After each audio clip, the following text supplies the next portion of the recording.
सागर, प्रथम तुला विचारते की कशी ही मुसाफिरी तू पॉडकास्टच्या जगामध्ये सुरू केली आणि कसं स्वतःला स्थिर सावर केलंयस, कारण तुझ्याकडे आहे यूट्यूबचं बटन. Thank you so much. इतकं छान वेलकम केलं माझं तुम्ही चॅनलमध्ये. आणि मॅम 100% जसं तुम्ही सांगितलात की जर्नी कधी एकट्याची नसते आणि आज मी माझ्या वाईफसोबत पॉडकास्टमध्ये आहे. सो याची कुठे ना कुठे सुरुवात तिथूनच झाली आहे आणि ती सोबत असल्यामुळे आज मी इथपर्यंत आहे. लोक हसत पण होते माझ्यावरती. काय बोलणार, म्हणजे तो टाईम असा होता ना की घरामध्ये फक्त हिची सॅलरी यायची आणि माझं जेव्हा पण मी पैसे, म्हणजे तो टाइम कसा आहे तुम्हाला सांगतो. प्रॉपर मॅनेजर लेवलला मी जाणार अशा टाईपच्या जॉबमध्ये मी कंटिन्यू 6 वर्ष चांगली काम केलेली होती. त्याच्यानंतर माझं प्रमोशन होणार, सॅलरी हाईक वगैरे होणार, ह्या सगळ्या गोष्टीपर्यंत पोहोचलो. पण अचानक माइंड आहे ना माझं डायव्हर्ट व्हायला लागलं. 2 गोष्टी मला इथे सांगायच्या आहेत. एक तर मित्र आणि मैत्रिणींनो, पार्टनर योग्य शोधा. कुछ भी होने दो वो है ना. कारण वो है ना ही याच्यात जी ताकद आहे ना, म्हणजे काय सगळीकडे मी आहे, तू लढ, मी पाठीशी आहे असं. आणि नुसती पाठीशी नाही तर प्रत्यक्ष फील्डवरती तिने काम केलंय. त्या पॉडकास्टच्या जर्नीमध्ये तुला काय काय त्रास झाला? तू तर अशा वेळेला चालू केलं की लोकांना खूप असं ॲक्सेप्टन्स नव्हता. तर असे काही तुला अनुभव आले का? Yes, 100% ma'am. त्यात चॅलेंजेस तर येणारच. आता ज्यांच्या मनामध्ये विचार असे आहेत की मला पॉडकास्ट स्टार्ट करायचं आहे, सगळ्यात पहिले इथून सुरुवात होते. अरे ह्याला सेटअप लागेल, ह्याला स्टुडिओ लागेल, ह्याला मला म्हणजे प्रॉपर हे इतकी इन्व्हेस्टमेंट लागेल. ही सगळी गोष्ट तुम्ही बंद करा. हे तुमचं तू सांगायचं चैताली, लव्ह मॅरेज आहे की अरेंज मॅरेज आहे? Love marriage. वाह, सो रबने बनाई जोडी. कुठे भेटला? ऑफिस. ओके, एका ऑफिसमध्ये येतात? हो, मी जे बोलायची ना की मला माझ्या घराच्या जवळ ऑफिस हवंय, मला माझ्या घराच्या जवळ ऑफिस मिळालं ना, पण त्या ऑफिस मध्ये हा भेटला, पण हा खूप लांबून. पण मी 1.5 तास ट्रॅव्हल करून ठाण्याहून मी गोरेगावला जायचो. मी 1.5 तास हिनी आमचं म्हणजे आम्ही भेटणार होतो एकमेकांना. तर देवाने अरेंजमेंट अशी केली की मला 1.5 तास बोलवलं, पण हिच्या बरोबर 10 मिनिटावरती ऑफिस होतं. कारण तिने ते मॅनिफेस्ट केलं. वेगळं आहे ना, तिचं कनेक्शन आहे, नामस्मरणाची ताकद आहे तिच्याकडे. Yes yes. आपण म्हणतो ना की जोपर्यंत माणसाला ठेच नाही लागत ना, कळत नाही. बरोबर. आणि माझ्यासोबत तेच, मी सुरुवातीला सांगितलं तुम्हाला, हनुमान चालीसा म्हणजे फक्त मी मंदिरात जाऊन पाया असंच करायचो, असं निघायचो, लगेच बाईकवरनं निघू, म्हणजे इतकं माझं हे होतं. ते आता मला ते इम्पॉर्टन्स कळलं. तिथे जाऊन जरा बसून हनुमान चालीसा बोलून थांबून ती एनर्जी ॲब्झॉर्ब करून मग तिथून निघाल्यानंतरची लाईफ, म्हणजे त्यानंतरचा वेळ जो असतो किंवा त्यानंतर आपण ज्याही कामाला जातो त्याच्यामध्ये कशी पॉझिटिव्ह गोष्टी होतात, ॲक्च्युअल तुमच्यासोबत ती पॉवर असते. आता लोक ह्यावर बरेच प्रश्न करतील, अरे गरज नसते मंदिरात जायची, अशी पण लोक आहेत. मी काय माहितीये का मी असं का सांगतोय? नमस्कार, मी डॉक्टर शोभा तुमच्यासाठी नेहमीच काहीतरी वेगळं वेगळं घेऊन येते. आज असाच एक वेगळा टॉपिक आणि एक वेगळे गेस्ट आपल्याकडे येत आहेत. वेगळा टॉपिक म्हणजे काय?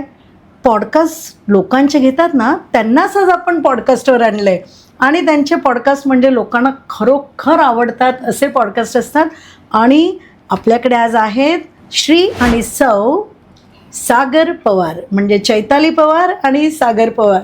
तुमच्या दोघांचे खूप खूप आपल्या चॅनलवरती स्वागत आहे. धन्यवाद. आणि तुम्ही वेळात वेळ काढून आज हा पॉडकास्ट देताय, त्याही बद्दल तुमचे खूप आभार. Thank you so much. थँक्यू. हे इतकं तरुण जोडपं, खरं म्हणजे मुसाफिरी ह्यांनी सॉफ्टवेअर वगैरे असे इंजिनिअरिंग आणि असल्या कशात तरी करायला हवी होती, पण ह्या क्षेत्रात उतरलेत. आणि नुसते उतरलेच नाहीत तर स्वतःचा जम देखील बसवलाय. पण थांबा जरा, कारण तुम्हाला माहिती आहे ना, कोणत्याही क्षेत्रामध्ये खूप अप्स अँड डाऊन्स असतातच. तर सागर, प्रथम तुला विचारते की कशी ही मुसाफिरी तू पॉडकास्टच्या जगामध्ये सुरू केली आणि कसं स्वतःला स्थिर सावर केलंयस, कारण तुझ्याकडे आहे यूट्यूबचं बटन आणि त्याच्याच बरोबर तुला पुढे जायचंय, खूप पुढे जायचंय, खूप चांगले टॉपिक्स तुला लोकांकडे आणायचे. तर प्लीज जरा तुझी जर्नी सांग. आणि चैताली, तुला सुद्धा रिक्वेस्ट आहे की तू, कारण बघ कधी एकाची जर्नी नसते, ही जर्नी दोघांची मिळून असते. कारण येणाऱ्या अडचणी, एकमेकांची साथ, तर ही कशी दिली तुलाही बोलायचंय. येस येस, सागर सांग. Thank you so much. इतकं छान वेलकम केलं माझं तुम्ही चॅनलमध्ये. आणि मॅम 100% जसं तुम्ही सांगितलात की जर्नी कधी एकट्याची नसते. आणि आज मी माझ्या वाईफसोबत पॉडकास्टमध्ये आहे. सो याची कुठे ना कुठे सुरुवात तिथूनच झाली आहे आणि ती सोबत असल्यामुळे आज मी इथपर्यंत आहे. तुम्ही प्ले बटनबद्दल सांगितलात, हे एक स्वप्न होतं, हां. अचिवेबल नव्हतं. असं वाटायचं की हे आपल्या बसची बात नाहीये, आपण नाही करू शकत. पण काय असतं ना, आपल्यासोबत जर स्पिरिच्युअल शक्ती, एक आध्यात्मिक जोड असेल ना आपल्या लाईफला, तर ते पॉसिबल आहे आणि 100% पॉसिबल आहे. वा. आता स्वामी समर्थ महाराज, नीम करोली बाबा, हनुमानजी, त्यांची भक्ती करायला लागल्यापासून माझ्या लाईफमध्ये जो चेंज आलाय तोच तुम्हाला आता दिसतोय. ह्यामध्ये मी सांगेन की मी फक्त 1% असेल, 99% तेच आहेत. अगदी आणि खरंय. त्यांच्यामुळे मी आज इथे आहे. म्हणजे ह्याची सुरुवात जी आहे ना, जी आध्यात्मिक जोड आपण म्हणतो आयुष्याला लागली, ती चैतालीपासूनच सुरुवात झाली. वा. कारण ह्या गोष्टीमध्ये ना, जसं आपल्याला सगळ्यांना माहिती आहे की देवाचं करायचं, पूजा करायची, आणि सगळ्यांना असं वाटतं पण, जसं मला पण वाटायचं की मी देवपूजा करतो, सकाळी आंघोळ झाल्यावरती हात जोडतो, एक माळ करतो, म्हणजे झालं, माझी ती पूजा आहे. पण ॲक्च्युअल भक्ती काय असते, त्यात गुंतून कसं जायचं, त्यामध्ये कसं आपला स्वतःला वाहून द्यायचं. म्हणजे वाहून द्यायचं म्हणजे असं नाही की पूर्ण दिवस तुम्हाला तिथेच बसायचंय, पण तो कनेक्शन काय असतो ना, बरोबर. ते हिच्यामुळे मला समजलं. वा. म्हणजे माझी लाईफ तीच होती की उठणार, पूजा बघणार, देवांकडे हार फुल वगैरे असेल ते वाहून झालं की मी निघायचो. कधी मी हनुमान चालिसा बोललो नाही, कधी मी तारक मंत्र म्हटलं नाही, असं कधीच काही नव्हतं. नॉर्मल जॉब चालू होता, हे चालायचं. माझे मॉम डॅड म्हणायचे की मंदिरात जा, हनुमान चालिसा म्हण. पण मंदिरात जायचो, फक्त पाया पडून निघायचो. म्हणजे हजेरी लावायला आपण जसं जातो, फक्त जाऊन निघायचं. आता मला कळतं की तिथे जाऊन ऍटलिस्ट 3 वेळा किंवा 7 वेळा हनुमान चालिसा म्हणण्याचं एक त्याचं इम्पॉर्टन्स किती आहे ते आता माहिती पडलं. म्हणजे तुला एक्झॅक्टली देवांशी कम्युनिकेट कसं करायचं हा. हे तुला हिच्यामुळे कळलं. येस, 100%. अरे, किती लाजते, गोड लाजते.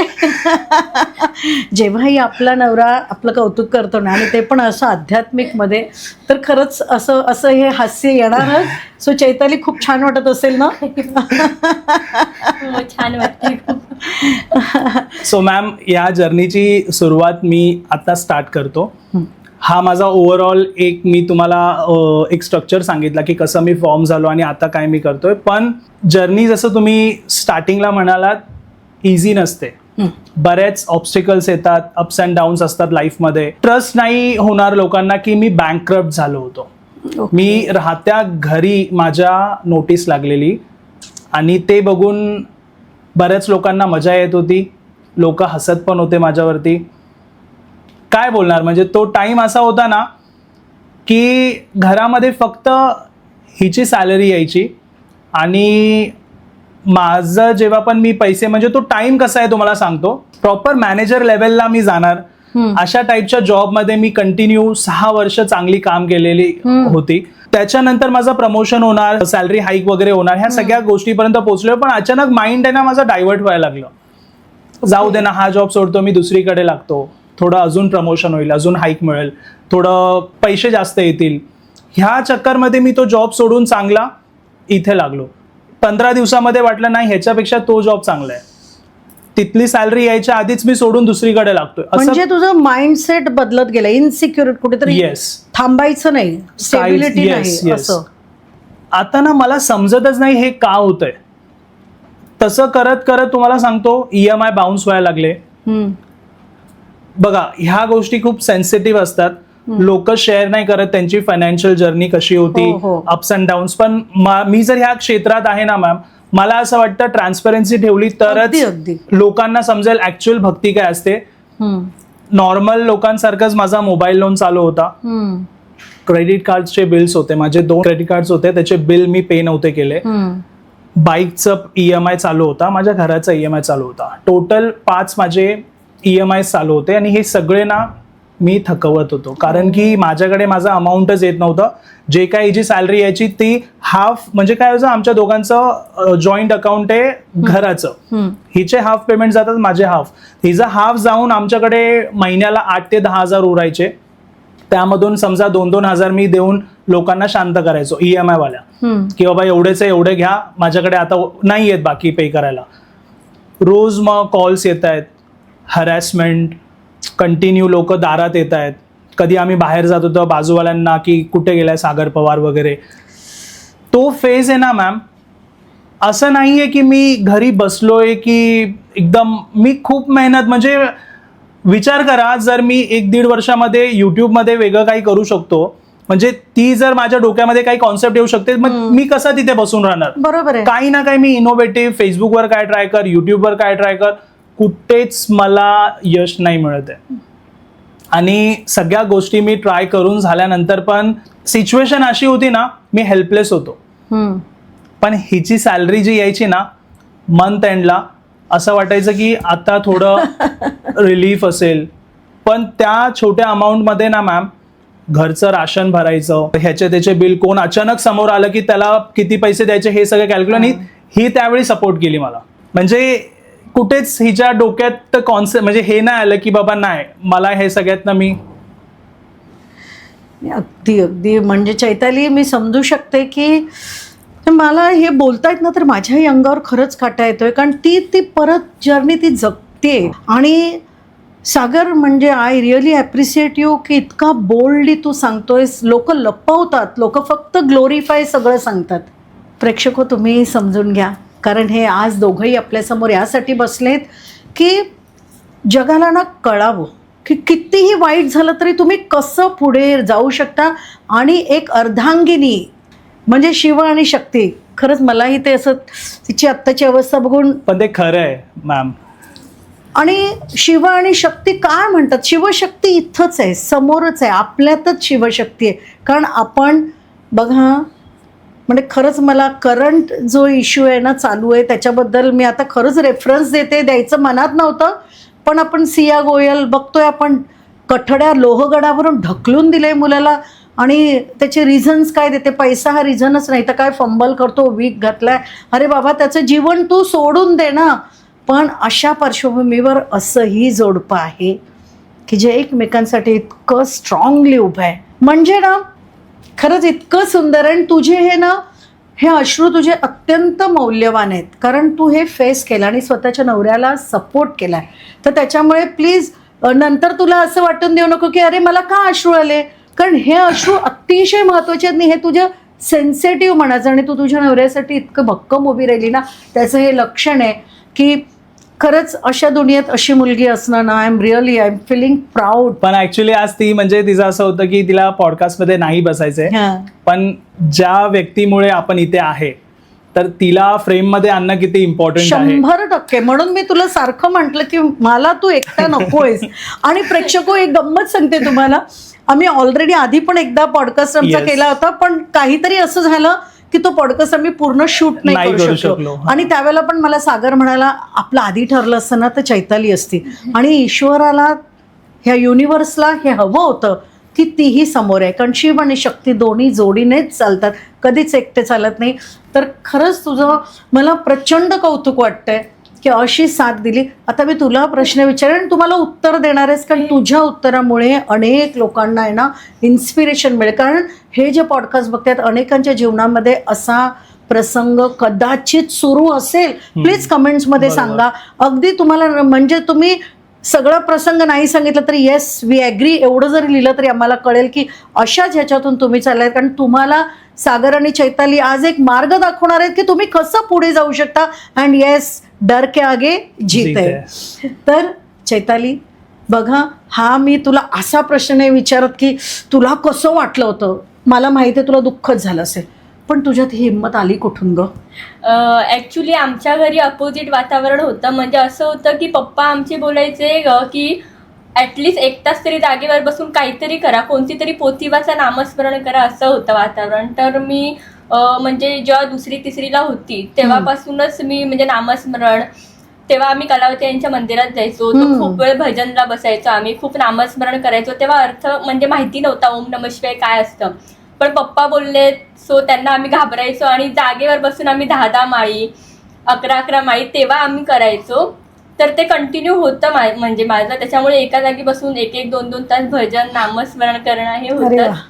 पण तेव्हा अर्थ माहिती नव्हता. आणि नंतर आम्ही ऑब्झर्व केलं की ऍक्च्युली कामं सुरळीत पार व्हायची. म्हणजे मी अशी खूप अभ्यासू नव्हती, म्हणजे माझ्याकडे पुस्तकं सुद्धा नसायची अभ्यासाची. मी जस्ट नामस्मरण करायची, एक्झामला जायची, काय लिहायची मलाच म्हणजे माहिती नसायचं, पण मी पास व्हायची. म्हणजे माझे तसे चमत्कार असायचे की मी मेहनत नाही पण अशीच कामं होत आहेत असा प्रकार माझा असायचा आधीपासूनच. मग नंतर जॉबची माझी जेव्हा जर्नी चालू झाली तेव्हा पण मनात एकच की घराच्या जवळ जॉब भेटणार आणि नामस्मरण करत घ्यायची. आणि सगळ्या कंपन्या लिटरली माझ्या घराच्या जवळच रेकॉर्ड आहे आतापर्यंत. आता पण ती जॉबला जिथे जाते ना 10 मिनिटावर ऑफिस आहे तिचं. आजपर्यंत असं कधीच नाही झालं की तिला ट्रॅव्हल कुठे लांब म्हणजे बाहेर आउट ऑफ ठाणे करायला लागलंय. विदिन ठाणे ते पण 10-15 मिनिटांमध्येच तिचे जॉब. कारण मुंबईत लोक कुठल्या कुठे 2-2 तास ट्रॅव्हल करतात. सो तिचं ना नामस्मरण आणि ह्या सगळ्या गोष्टी आधीपासूनच आहे की एका जागेवर बसणार आणि तिचे प्रॉपर 15-20 मिनिटाचं 30 मिनिटचं हे एक असतं स्ट्रक्चर की बाबा ह्या गोष्टी करून ठेवल्यात, ते करणारच करणार ती. मग बाकीची कामं नाही झाली तरी चालेल असं. आणि मग त्याच्यानंतर ह्याच्याशी लग्न झालं. मग पैसे हा विचार लग्नाच्या आधी पण मनात नव्हता की म्हणजे खूप पैसेवाले असं भेटेल वगैरे, काय साधं राहणीमान होतं. त्याच्यानंतर मग नंतर स्ट्रगल यायला थोडे चालू झाले, पण हॅप्पी होती कारण ह्याचा स्वभाव खूप छान होता त्याच्यामुळे आम्ही हॅप्पी होतो. पण जेव्हा जरा जास्त लोन्स वगैरे सगळे सुरू झाले आणि काय माहिती म्हणजे अचानक ती देवाची कृपा होती, कलावती आईंची कृपा होती की म्हणजे वेळेमध्ये हनुमानाचा मला मार्ग सापडला. लिटरली आम्ही जिथे शिफ्ट झालेलो हैदराबादला, तर फरीदाबाद स्टेशनला पोहोचल्यावर मला खूप सारे माकडं दिसले तिकडे. आणि का म्हणजे लिंकच लागेल की का म्हणजे इतके असे माकडं दिसले. आणि नंतर तिथे गेल्यावरती ज्या परिस्थितीत आम्ही लोक राहिलो, खूप लहान घर होतं ते. आणि त्याच्यानंतर विचार करते की म्हणजे इतकं अचानक असं काय झालं असं. तर अचानक हनुमानाचे असे व्हिडिओ यायला लागले. तर खूप असं म्हणजे रिसर्च केला आणि त्याच्यानंतर कळलं की ह्याचे वडील पण बोललेले 7.5 चालू आहे. म्हणजे तो फेस असा होता, मी तुम्हाला सांगितलं ना माझे जॉब कंटिन्यू सुटत होते, इतके लोन झालेले. माझं माइंड ऑटोमॅटिक चेंज त्याचमुळे व्हायचं. 7.5 मध्ये ना बऱ्याच लोकांची ज्यांची पण 7.5 चालू असेल ते रिलेट करू शकतील की चांगला सेट जॉब पण त्यांना ना सोडायची इच्छा होणार. तुम्ही कितीही प्रयत्न करा एकाच ठिकाणी नाही, तुम्हाला ना तो जो टाइम आहे ना तो तिथनं हलवणारच, तुम्हाला उठवणार, तुम्हाला ना पण एक आहे तुम्हाला त्या कम्फर्ट झोन मधनं बाहेर काढणार आहे तो टाइम. सो त्या कम्फर्ट झोन मधनं बाहेर तुम्ही येणारच, कारण तुमच्या लाईफमध्ये चेंज आणायचं आहे. जे शनी असतो ना, शनी 7.5 म्हणजे काय, तुमचा कर्म त्या टाइमात ना तुमचा डायरेक्टली 360 चेंज होणार आहे. तुम्ही तिथे राहिलात, जॉब करत राहिलात ना, तुम्ही तेच करा. पण तुमच्या आयुष्यात जर बिझनेस असेल ना, फॉर एक्झाम्पल, तुम्हाला 7.5 मध्ये असे ऑब्स्टिकल्स येणार ना, तुम्ही ते सोडून सगळं, आणि तुम्हालाच नाही समजणार की कधी तुमची लाईफ चेंज झाले. सो माझा तो टाइम तसा होता, पण ऑब्व्हियसली त्यावेळी आम्हाला काही माहिती नाही. आता इतके लोन वगैरे झालेत.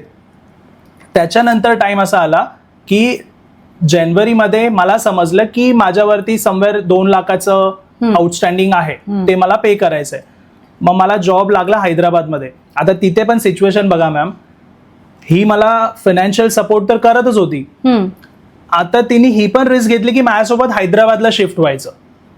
म्हणजे जॉब सोडावा लागला. जॉब वर्क फ्रॉम होम तिने रिक्वेस्ट करून घेतली की माझा असा प्रॉब्लेम आहे, मला काही परत नामस्मरण म्हणजे ही जे पाहिजे मागते ते तिची प्रॉपर त्याच्यावरती जोड. रिझाईन टाकायलाच गेलेली मॅनेजरच्या केबिन मध्ये जिथे मी कामाला होती की मला रिझाईन टाकायचंय. आणि एक फक्त 5 मिनिटाचं कन्व्हर्सेशन झालं मॅनेजर सोबत. तो बोलला नाही रिझाईन टाकायचं, तू वर्क फ्रॉम होम कर 3 महिन्यासाठी, तुला आम्ही अप्रूव्ह करतो. सगळं लॅपटॉप डिरेक्टली. म्हणजे हे फेवर मध्ये कसं झालं बघा, आमचं असं होतं की नाही आता इथनं. आणि ऍक्च्युली तुम्हाला सांगू मॅम, आम्ही विचार काय केलेला, हिचा पण जॉब सोडून ना मी जाणार, फक्त माझ्यावरतीच मी पूर्ण स्टार्ट करेन.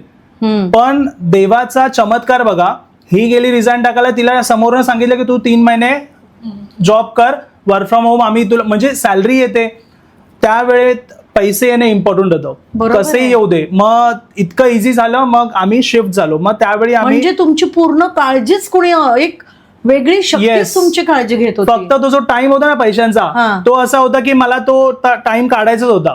त्याच्यामुळे पण त्यात पण आमचं मंथली आहे ना कुठून ना कुठून पैसे निघायचे. दूध आणायला पैसे नसायचे त्यावेळी, पण ते पण कसे कसे आम्हाला ऍडजस्ट ऑटोमॅटिक व्हायचे. म्हणजे तो बापरे. चमत्कार ना आमच्या लाईफमध्ये येणं इम्पॉर्टंट होता. दूध आणायला 30 रुपये ना, ह्या कपाटात काही चिल्लर आहे का, ह्या कपाटात काही नोट कुठली ठेवली आहे का, इतक्या लेवलपर्यंत झालेलं. तर तो टाइम पण ना ऑटोमॅटिक, अरे इथे बघ सागर, इथे 10 रुपये आहेत, इथे आम्ही त्यात खुश व्हायचो दोघं. म्हणजे असं नाही की त्यावेळी आमची फायटिंग की काय, इतकं आमचं रिलेशन स्ट्रॉंग होतं. वा. कुठेच आमच्या दोघांमध्ये भांडणं नाही पैशांमुळे. सो आम्ही हैदराबादला शिफ्ट झालो दोघं पण. मी घराचा जसं सांगितलं, हिचा हाफ हफ्ता पे होतोय, माझा राहतोय. तर मला ना बँकेतनं घराचा फोन आला की असं असं येऊन तुम्हाला भेटावंच लागेल. मी बोलो जाऊ दे ना, आता घर जायच्या आधी बघूया. तर तेव्हा मला समजलं की मला 2 लाख बँकेत भरायचे, माझा EMI जो राहिला होता. आणि त्यांनी सांगितलं की तुम्ही जर हे 2 वीक मध्ये नाही पे केलं तर तुम्हाला नोटीस लागणार तुमच्या घरावर, आणि हे पब्लिकेशन होणार, पेपर वगैरे मध्ये तुमच्या घराचं येणार, आणि मग 2 निलामी. लाखासाठी. हा, कारण निलामी शेवटी मी पे नाही करत आहे ना. मी त्यांना सांगितलं की हाफ पेमेंट जाते, पण नाही, त्यांचं असं होतं की पेमेंट थकतंय, पेपर पब्लिकेशन होणार आणि त्याचे फीज वगैरे पण ते ऍड केले त्याच्यातच. मी बोललो तुम्ही करा म्हणजे काही. दुष्काळात 13वा महिना. आणि ती सिच्युएशन, आम्ही दोघं बँकमध्ये बसलोय, आमचे पाय कापतायत. तो जो आपण ऐकलंय ना की पायाखालची जमीन सरकते, तो फील आम्हाला आलेला.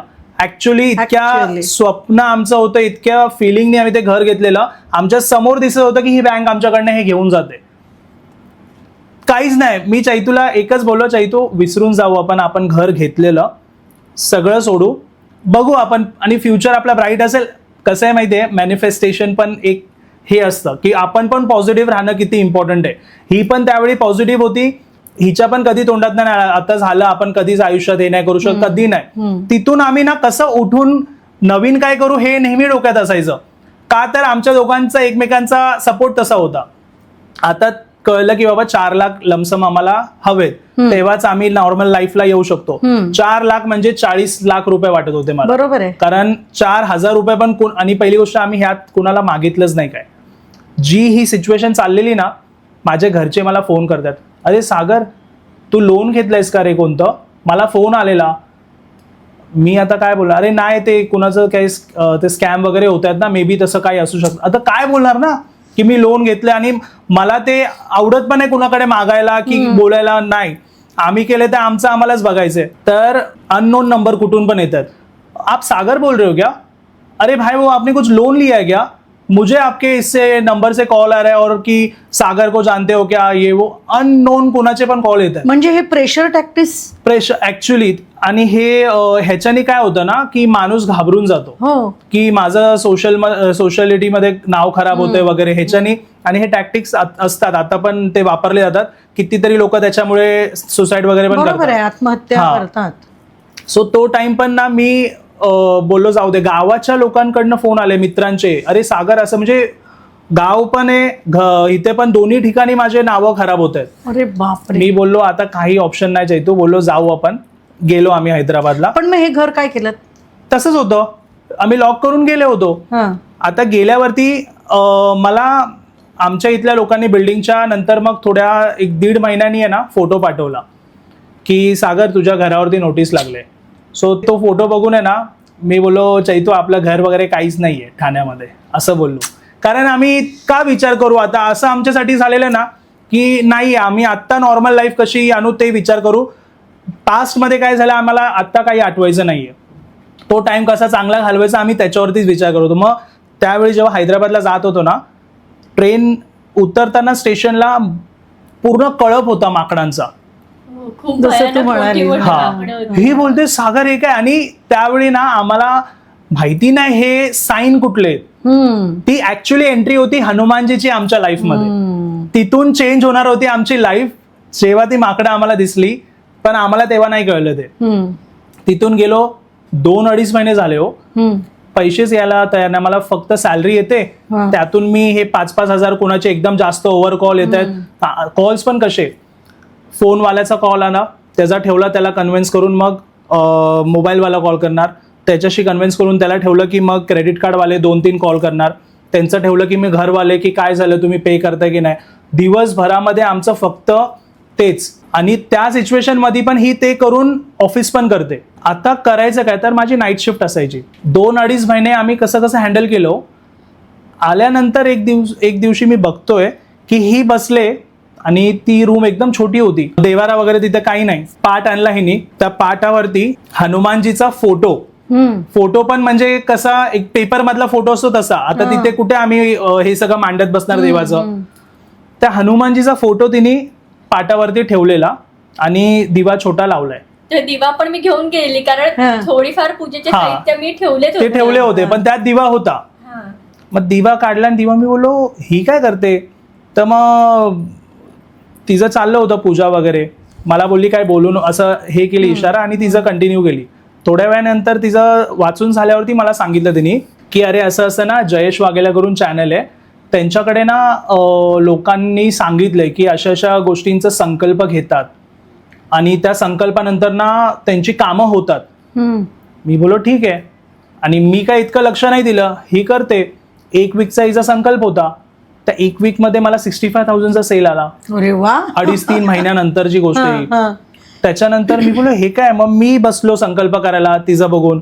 मग मला पण 40-45,000चा सेल आला परत नेक्स्ट वीक मध्ये. बोलो 1 लाख रुपये माझे असेच सेल्सच्या प्रमोशन्सनी आले. बोलो म्हणजे अदर दॅन सॅलरी ना हे. सॅलरी नंतर ही गोष्ट आहे. ही फक्त इन्सेंटिव्ह मी बोलतो. इन्सेंटिव्ह. हा म्हणजे शेवटी हे असं झालं ना की मी डायरेक्ट सगळी तोंडच बंद करू शकतो लोकांची. आता इथून बघा जसं हे यायला चालू झाले आणि संकल्प चालू झाले ना, जे मला रोज फोन यायचे ना, फक्त मला मोबाईलवाला फोन करतोय त्याचं मी क्लिअर करतोय.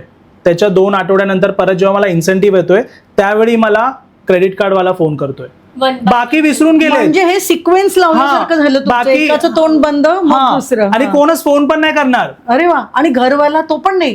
तो विसरूनच जावा की मी बोलतो ना तुम्हाला हे. आणि आमचं टेन्शन घराचंच होतं की यार ठाण्याला गेल्यावर राहायचं कुठे. बरोबर. बॅक ऑफ द माइंड चालू आहे की घराचं आधी आपण क्लिअर नाही. हे होतंय. मी बोललो जाऊ दे आता आहे ना, ह्याला आलाय फोन, ह्याला देऊन टाकू. असं करत करत घराचं राहिलेलं फक्त. बाकी सगळे क्लिअर.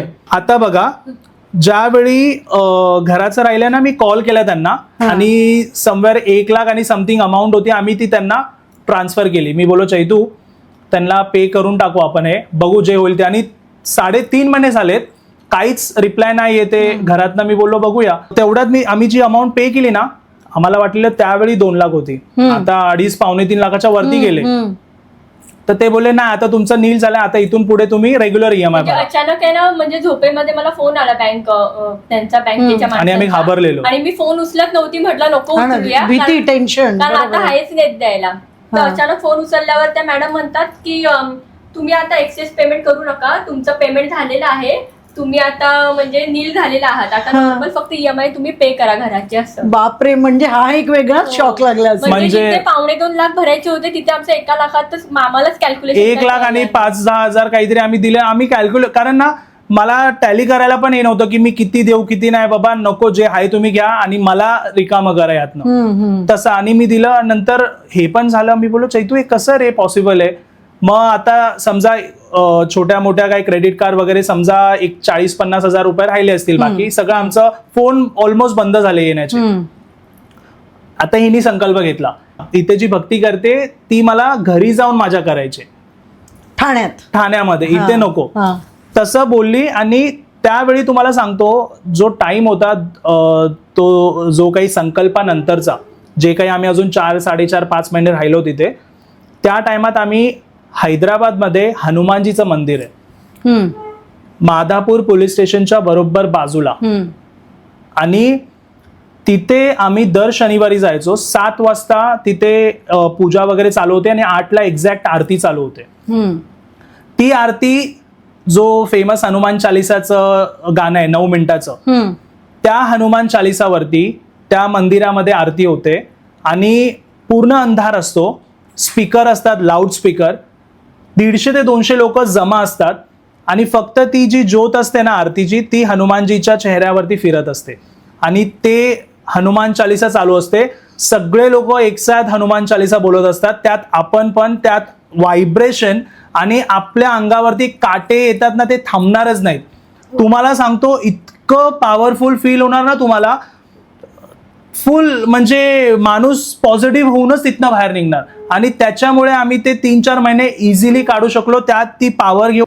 इतकं म्हणजे तू जे आता वर्णन करतोयस ना, खरंच कळते की काय शक्ती असेल त्या मंदिरात आणि त्या वातावरणात. आणि प्रेक्षक हो, ज्या वेळेला आपण असं संपूर्ण तन मन लावून ज्या वेळेला अशी प्रार्थना करतो ना, कारण त्याने काय सांगितलं बघा, पूर्ण अंधार, हनुमान चाळीसाचे व्हायब्रेशन्स, इतकी हजारो लोक असेल, ते बोलत असतील त्यांचे व्हायब्रेशन्स, आणि त्याने काय सांगितलं नीट आहे काय, ती ज्योत अशी पूर्ण हनुमानजींच्या चेहऱ्यावरती फिरते. म्हणजे काय अद्भुत वातावरण. येस. आणि नक्कीच त्या अद्भुत वातावरणाचा परिणाम तर येणारच. खरं म्हणजे त्यामध्ये ना आमचे काय, आता ऑब्व्हियसली तिथे आम्ही काय विचार म्हणण्यापेक्षा ना आमचे हे तर बॅक ऑफ द माइंड डोक्यात ऑब्व्हियसली चालूच आहे, पण तिथे गेल्यानंतर ना त्या विचारांवरती आहे ना तो प्रभाव आमचा कमी व्हायचा, की शांत हो, निगेटिव्ह विचार सगळे निघायचे. गेल्यावरती मग सॅटर्डे असायचं ना ते हनुमान चालीसा, संडे झाला, मंडे पासून गेलो की मंडे ट्युजडे वेनसडे तो इन्सेंटिव्ह आला, फ्रायडेला इन्सेंटिव्ह आला आपल्याकडे, सॅटर्डे संडेमध्ये ते पेमेंट केलं, संध्याकाळी परत आरती झाली. हा जो सायकल ही जी होती एकदम मस्त सायकल होती तिथे.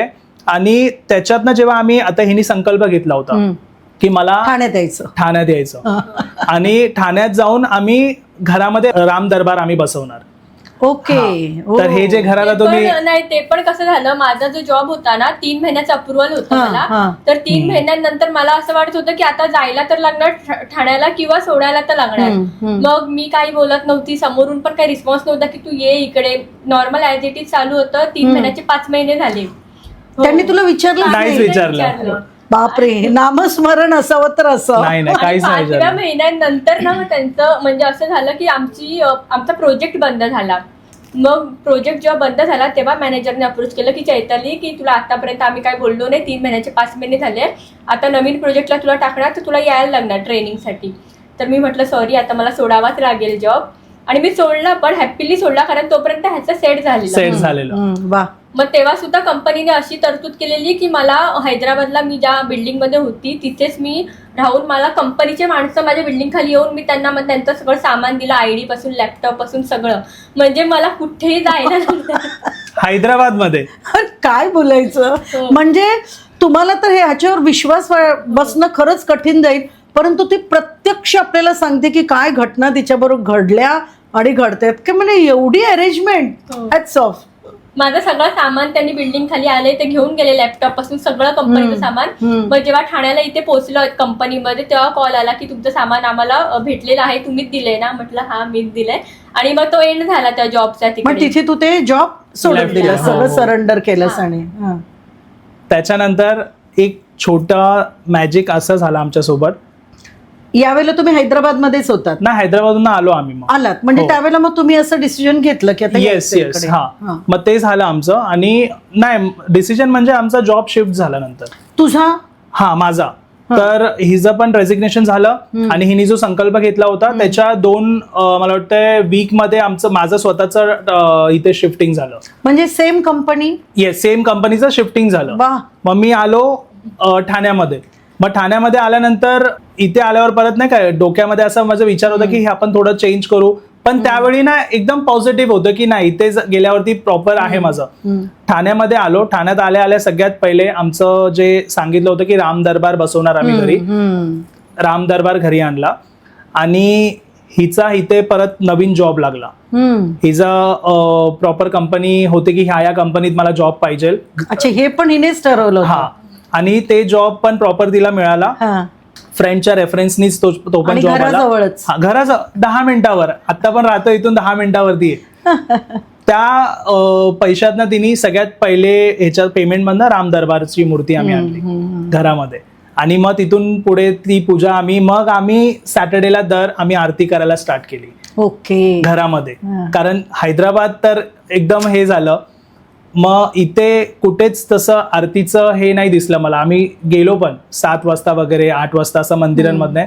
पण जे तुम्हाला तो एक्सपिरियन्स इथे नाही मिळत. म्हणजे ते आरती परत ते गाणं हनुमान चालिसाचं वाजणं, परत इतकी लोक ते आरती म्हणणं, ते तिथे खूप एक्सपिरियन्स जास्त होतं हैदराबादला, हनुमानाचं खूप जास्त हो. करतात. हो. आणि खूप वेगळा एक्सपिरियन्स होता. सो आम्ही विचार केला की जाऊ दे ना, तो टाइम जरी आपण तिथं तसा केला तर आपण एव्हरी सॅटर्डे 7 वाजता आपल्या घरामध्ये आरती करूया.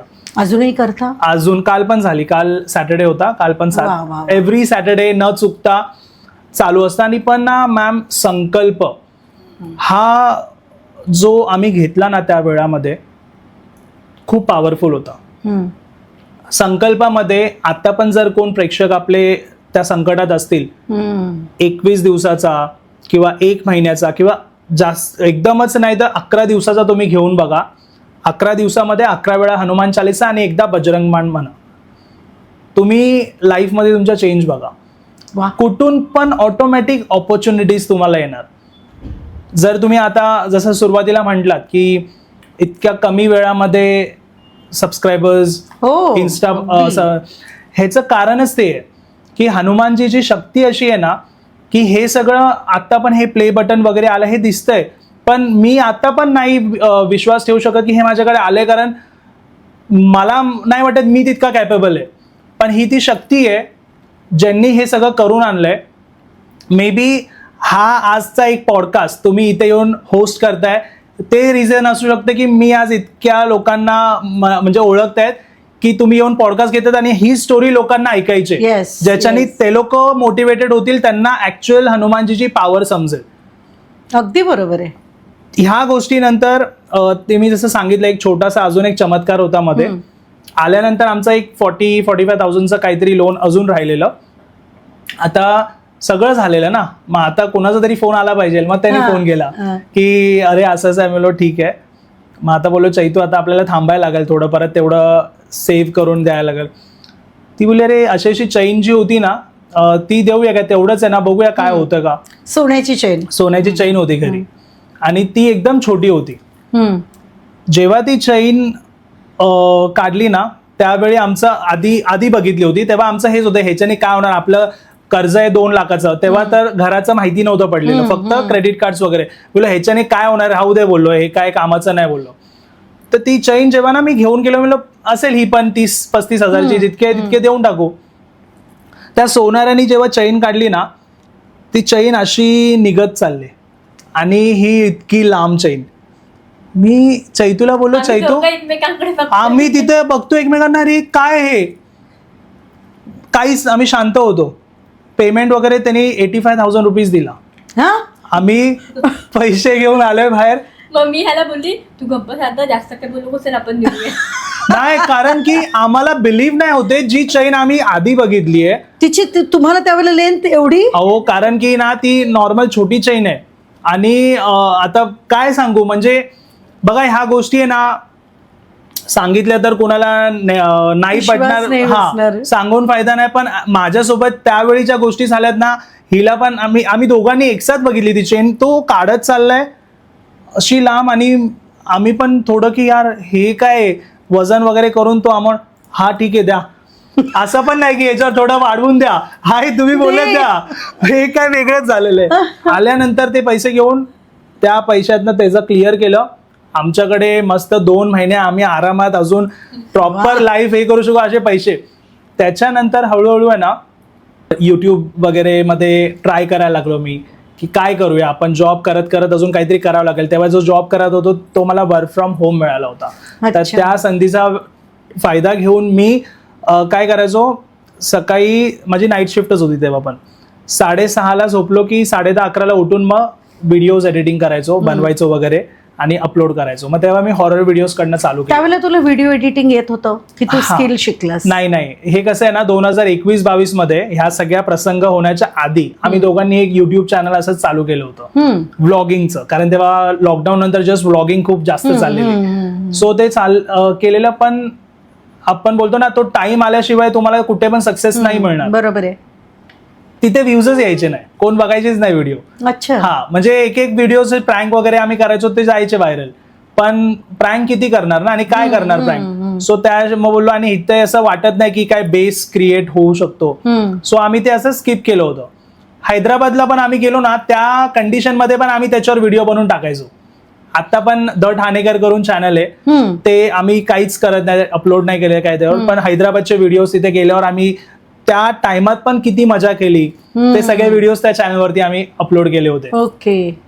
सो तिथे मला एडिटिंग आणि आता इथे सुरुवात एडिटिंगची तुम्ही सांगितलं, ह्यांचे गुरु पण हेच आहेत, कारण हिनी ती एडिटिंग त्या व्हिडिओची हीच करायची. ओके. तू शिकली होतीस? नाही. तर अचानक मोबाईल घेऊन काय कसं युट्यूबवर वगैरे बघून एक्सपेरिमेंट म्हणून आम्ही तो ब्लॉगिंग चालू केली होती ना, असं मग ते कट लावणं, म्युझिक टाकणं, हे करून मग तिथूनच सुरुवात झालेली. बाप रे. 2 गोष्टी मला इथे सांगायच्या आहेत. एक तर मित्र आणि मैत्रिणींनो, पार्टनर योग्य शोधा. कुछ भी होने दो वो है ना. कारण वो है ना ही याच्यात जी ताकद आहे ना, म्हणजे काय सगळीकडे मी आहे, तू लढ, मी पाठीशी आहे असं. आणि नुसती पाठीशी नाही तर प्रत्यक्ष फील्डवरती तिने काम केलंय. तिने ते बघा ना यूट्यूबवरून शिकली आहे. म्हणजे आपण रील आणि हे सगळं करण्यात टाइम स्क्रोल, मोबाईल स्क्रोलिंगमध्ये टाइम वेस्ट करत असाल तर हे अनुभव घ्या की कसं वेळेला सगळ्या ठिकाणी तुम्ही सक्षम बनवू शकता. Hats off to you again. खरंच रे, तू हा इतकं चैतालीचं कौतुक करतो त्यांना म्हटलं आवडती दिसते बायको. पण खरोखर म्हणजे मला तर सगळ्यांना I wish all the boys की तुम्हाला अशी छान मस्त कॅपेबल बायको मिळो जेणेकरून तुमचं आयुष्य सुंदर हो. आणि मुलींनो, तुम्हालाही सागरसारखा जो स्वतःच्या बायकोला इतका ॲप्रिसिएट करतोय, कारण काय जीवन त्याच्यावरच चालतं, बरोबर ना. कारण एकत्र चालायचं ही गोष्ट सोपी नाही, नुसतं बोलणं नाहीये, त्यात ऍक्च्युअल आपल्याला सपोर्ट द्यावा लागतो. Very good. आणि मग काय झालं? मग त्याच्यानंतर जेव्हा पॉडकास्ट वगैरे ह्या सगळ्या गोष्टींमध्ये आलो ना, म्हणजे त्यावेळेला ही सुरुवातीला ही एडिट करायची, सुरुवातीचे व्हिडिओज वगैरे कट लावून देणं वगैरे हिचं काम असं. कारण फोनवरतीच तेव्हा जास्त पॉडकास्टिंग इतकं पण नव्हतं की, आणि आपल्याला कोण ओळखत नव्हतं ना जास्त. तर चैताली मग एडिट वगैरे कट वगैरे लावून ठेवायची. मग कधी मी करायचो, मग कधी मी पोस्टिंग वगैरे करून व्हिडिओ चांगल्या व्ह्यूला गेला, मी हिला बोलायचं, मग ही बोलायची अरे असू दे, ऍप्लिकेशन मीच शोधून दिले. म्हणजे शेवटी हात बसला ना छान एडिटिंगवर, मग हा जास्त करायला लागला. मग हिचा जॉबच करा, म्हणजे तिथेच लक्ष जास्त आहे. मग मी काय केलं, ते करता करता असा वेळ आला ना की मला आपल्या पॉडकास्टमध्ये पण हेमंत दादा करून गेस्ट येतात, त्यांनी मला सांगितलं होतं की तुझा जॉब क्विट होणार आहे. त्यावेळेला तू त्यांचा पॉडकास्ट घेतला होता? हा, घेतला होता. त्यांनी मला असंच बघितलं आणि त्यांनी बघितलं की मी जॉब पण करतोय आणि पॉडकास्ट पण मॅनेज करतोय, तुझा जॉब क्विट होणार आहे. मी बोललो नाही दादा, मी ज्या फेज मधून आता आलो नाही तर तुम्हाला सांगू नाही शकत, आणि भले किती पॉडकास्ट चालू दे मी जॉब काय सोडणार नाही. बोलले नाही रे, बघ जुलैमध्ये तू जॉब सोडतोयस. बोललो ठीक आहे. असं करता करता मी जूनच्या एंडिंगला जॉब सोडला, कारण की सोडून दिला परत. का माहितीये, सिच्युएशन अशी बनली की माझ्याकडे गेस्ट इतके आलेत पॉडकास्टमध्ये, मी त्यांचे पॉडकास्ट एकेकांचे टाइम पण असे की त्यांना 5ला यायचे, मग 5ला येणार तर मी 6ला तर मला जॉबला पोहोचायचंय, मी 5ला ऑफिसला निघतो, कसं करू, कारण नाईट शिफ्ट तू बोलला. मग हे माझं वाढत चाललंय, मग मी कसं मॅनेज करू. आणि इथे दिसतंय माझं ग्रो होतोय पण चॅनल, इन्स्टावरती पण मस्त 30-35 हजारच्या वर फॉलोअर्स गेलेत, सबस्क्रायबर चांगले झालेत. मग मला बरेच लोकांनी सांगितलं की तू इथे डिसिजन तुझा घे, तुला वाटतं. आधी काय झालंय जॉब सोडल्यावर ते नाही माहिती, तेव्हा पण हा जॉब सोडतच नव्हता अजिबात. पण जेव्हा ऑफिस मधून ना वर्क फ्रॉम होम डायरेक्ट बंद केला आणि वर्क फ्रॉम ऑफिस चालू केलं ना, तेव्हा ह्याने डिसिजन घेतला. कारण काय झालं की मनात चाललंय की जॉब सोडू की नको, आणि सिच्युएशन क्रिएटच अशी झाली की आता तुम्हाला वर्क फ्रॉम होम सोडून वर्क फ्रॉम ऑफिस करायचंय. सो मी तिथे त्यांना बोललो की 2-3 मंथ है ना, थोड़ा प्रॉब्लम है तो मैं घर से काम करूँ क्या. नहीं बोलले थे आपको आना ही पड़ेगा. सो मी बोललो तो मेरा कुछ तो है इशू पर्सनल, मैं 2-3 मंथ के बाद रिजॉइन करता हूँ. तिथे इझिली मिळू शकतं वर्क फ्रॉम होम, तिथे सुद्धा त्याला भेटलं नाही. म्हणजे ना हे सिच्युएशन अशी क्रिएटच झाली, सोडायचंच होता. आणि मला माझं पूर्ण हे ट्रान्सफॉर्म होणारच होतं. त्यामुळे ती सिच्युएशन अशी बनली की अरे यार तू कुठे जॉब बी मध्ये चाललाय, तू थांब घरामध्ये, ह्यावर लक्ष दे, असं सिच्युएशन होती ती. पण मी टेन्शनमध्ये की यार परत जर झालं तर काय करणार. तुम्हाला सांगतो, मी तो जो टाइम गेल्या जूनची गोष्ट आहे, जून 7 मी जॉब सोडला आणि आता जुलै म्हणजे 1 year होऊन गेलाय. 1 year मी जॉबला नाहीये. इतकी छान लाईफ आहे. प्रॉपर ज्या गोष्टी हव्यात त्या गोष्टी आम्ही दोघं घेऊ शकतोय. सगळ्या होत आहेत. अडचणी कोणत्या येत नाहीये. त्यावेळी जो प्रॉब्लेम होता, माझं कन्फ्युजन होतं, मला सांगितलं नाही तुम्हाला ऑफिसलाच यावं लागणार. मग मी तिथे ऑफिसला गेलो तर माझं दिवसातले समजून चला की 3 तास ट्रॅव्हलिंग मध्येच, 1.5 तास जायला, कारण ते नवी मुंबईला होतं ठाण्याहून. सो 1.5 तास ट्रॅफिक मध्ये जावा, ट्रॅफिक मधनं येताना ते ट्रक्स वगैरे घोडबंदरचे तर पूर्ण हेच. मग बोललो 3 तास मी दिवसाला तिथे देणार. मग ऑफिसला जायचं त्या टेन्शन मध्ये मला प्रॉपर 8 तासाची झोप पण घ्यायची. मग माझे 11-12 तास तर असेच गेले. मग ऑफिसमध्ये माझं जास्त फोकस जातोय. मी घरच्या व्हिडिओजला कधी वेळ देऊ, मग एडिटिंग कधी करू, या सगळ्या गोष्टींमुळे मग नंतर ही पण बोलली एक काम कर, एवढी तर रिस्क आपण लाईफमध्ये घेतलीच आहे, आता सगळं असून तू रिस्क घे ना. मग ती रिस्क, हा कारणच तुम्हाला काय सांगू, सगळ्या गोष्टींमध्ये सपोर्ट आपण म्हणतो ना, आपण विचार करतो की हे करायचंय मला, ते करायचंय, पण तुम्हाला राईट वेळी जो माणूस सांगेल तिथून की अरे नाही तू हे कर ना, होऊन जाईल, तेव्हा तुमचा कॉन्फिडन्स अजून वाढतो. लोक तुम्हाला सांगायला बरेच लोक आहेत, अरे नको ना हे करून काय होणार आहे, परत तुला जॉब नंतर. अच्छा, त्यावेळी मला असे पण लाईफमध्ये लोक भेटले होते ज्यांनी सांगितलं तुझं ऑलरेडी प्रॉब्लेम्स आलेत तर तू विचार करून हे कर. बरोबर आहे त्यांचं, पण त्यांनी तो टाइम बघितला माझा. पण राईट मार्गदर्शन ही जे दिलं की नाही सोडून दे, आता तू हेच कर, त्यामुळे मला असं झालं की सोड ना. जो व्यक्ती माझ्यासोबत इतका टाइम त्यांनी प्रॉपर बघितलाय, तो जर बोलतोय की सोड आणि जॉब सोडून प्रॉपर युट्यूब कर, तर मग अजून काय पाहिजे. मग मी ते पूर्णपणे सोडलं आणि आज तो सक्सेसफुल मी डे माझ्यासाठी म्हणू शकतो की तो आला, की तिचा जे डिसिजन्स होते 4-5 खूप क्रुशल डिसिजन्स होते जे घेतले त्यावेळी. कोणत्या देवाला बोलवलं होतं का, कोणतं नामस्मरण केलं की संकल्प केला, सांग आता प्रेक्षकांना. काय वाटलं होतं त्यावेळेला तुला? मला तेव्हा असं वाटलेलं की आता म्हणजे आधी एवढा हार्ड टाइम काढला जेव्हा शिफ्टिंग म्हणजे हैदराबादला मी होतो, त्याच्यापेक्षा ही सिच्युएशन तर काहीच नाहीये. तर कर्ज तरी नाहीये ऍटलीस्ट, मेन तेच आहे. मग असं वाटलं तेव्हा तर सगळं मॅनेज झालं, तर आता तर होऊनच जाईल. म्हणजे तेव्हा मी म्हणजे घाबरली नव्हती, तेव्हा मी असं वाटत होतं की होईल, एवढं काही नाही असं. कारण ऍक्च्युली तो जो टाइम होता ना, इतकं कर्ज आणि इतक्या गोष्टी, त्याच्या समोर हे काहीच नव्हतं आमच्यासाठी. बरोबर. त्या आम्ही ज्या घरी राहत होतो, जिथे आम्ही राम दरबार आणला होता, तिथून झालं असं की त्या घरामध्ये जॉब सोडला आणि पॉडकास्टिंग स्टार्ट केलं. आता तुम्हाला इथे हे सांगतो, हॉरर व्हिडिओज बनवायचो मी. हा माझा एक्सपर्टीज, कारण मला आवड होती त्या गोष्टीमध्ये. ते बनवता बनवता ना, आता इथे नीमकरोली बाबांनी कसा माझ्या लाईफमध्ये अजून चेंज आणला बघा. सागर, एक विचारते तुला, कारण नीमकरोली बाबा हे खूप मोठं श्रद्धास्थान आहे, पण त्याच्या अगोदर प्रश्न विचारते, हॉरर जेव्हा तू बनवायचास त्यावेळेला लोकांचा रिस्पॉन्स कसा होता तुला? चांगला होता. चांगला, खूप जास्त होता, खूप चांगला होता. का तुम्हाला सांगतो, कारण ज्यावेळी मी स्टोरी बोलायचो ना, लोकांना रिलेट व्हायचं, लोकांना वाटायचं की मी तिथे आहे, त्या स्टेजमध्ये आहे, त्यांना फील यायचा आणि मजा यायची लोकांना, कारण जेनझी वगैरे सगळी लोक. आता ना माझा पूर्ण तो क्राऊड होता हॉररचा. मला वाटतं 2 महिने झाले असतील सुरुवातीचे मी मस्त युट्यूबमध्ये हॉरर व्हिडिओज वगैरे बनवतोय. समोरनं लोकांनी अप्रोच केलंय मला की दादा मी पॉडकास्टला येऊन स्टोरी सांगतो. अच्छा, त्यावेळेला म्हणजे तू लोकांचं पॉडकास्टच घ्यायचा हॉरर मध्ये? पॉडकास्टच आपले ते होते. मग हॉरर स्टोरी टेलिंग होती माझी. त्यानंतर पॉडकास्टिंग मध्ये लोक येऊन हॉरर गोष्टी सांगायचे. आणि म्हणजे तुम्हाला खोटं वाटेल, एक टाइम असा आला ना त्या 2 महिन्यामध्ये. आता बघा, मी तुम्हाला सांगितलेलं बिल्डिंग मध्ये माझ्या ते घराच्या बाहेर नोटीस लागलेली, तेव्हा बिल्डिंग मध्ये लोकांना खूप आनंद झालेला, कुणाकुणाला झालेला, काय काय बोलले सगळं आपल्याला माहिती पडतं. पण बोललो जाऊ दे, सगळ्यांचे विचार आहेत.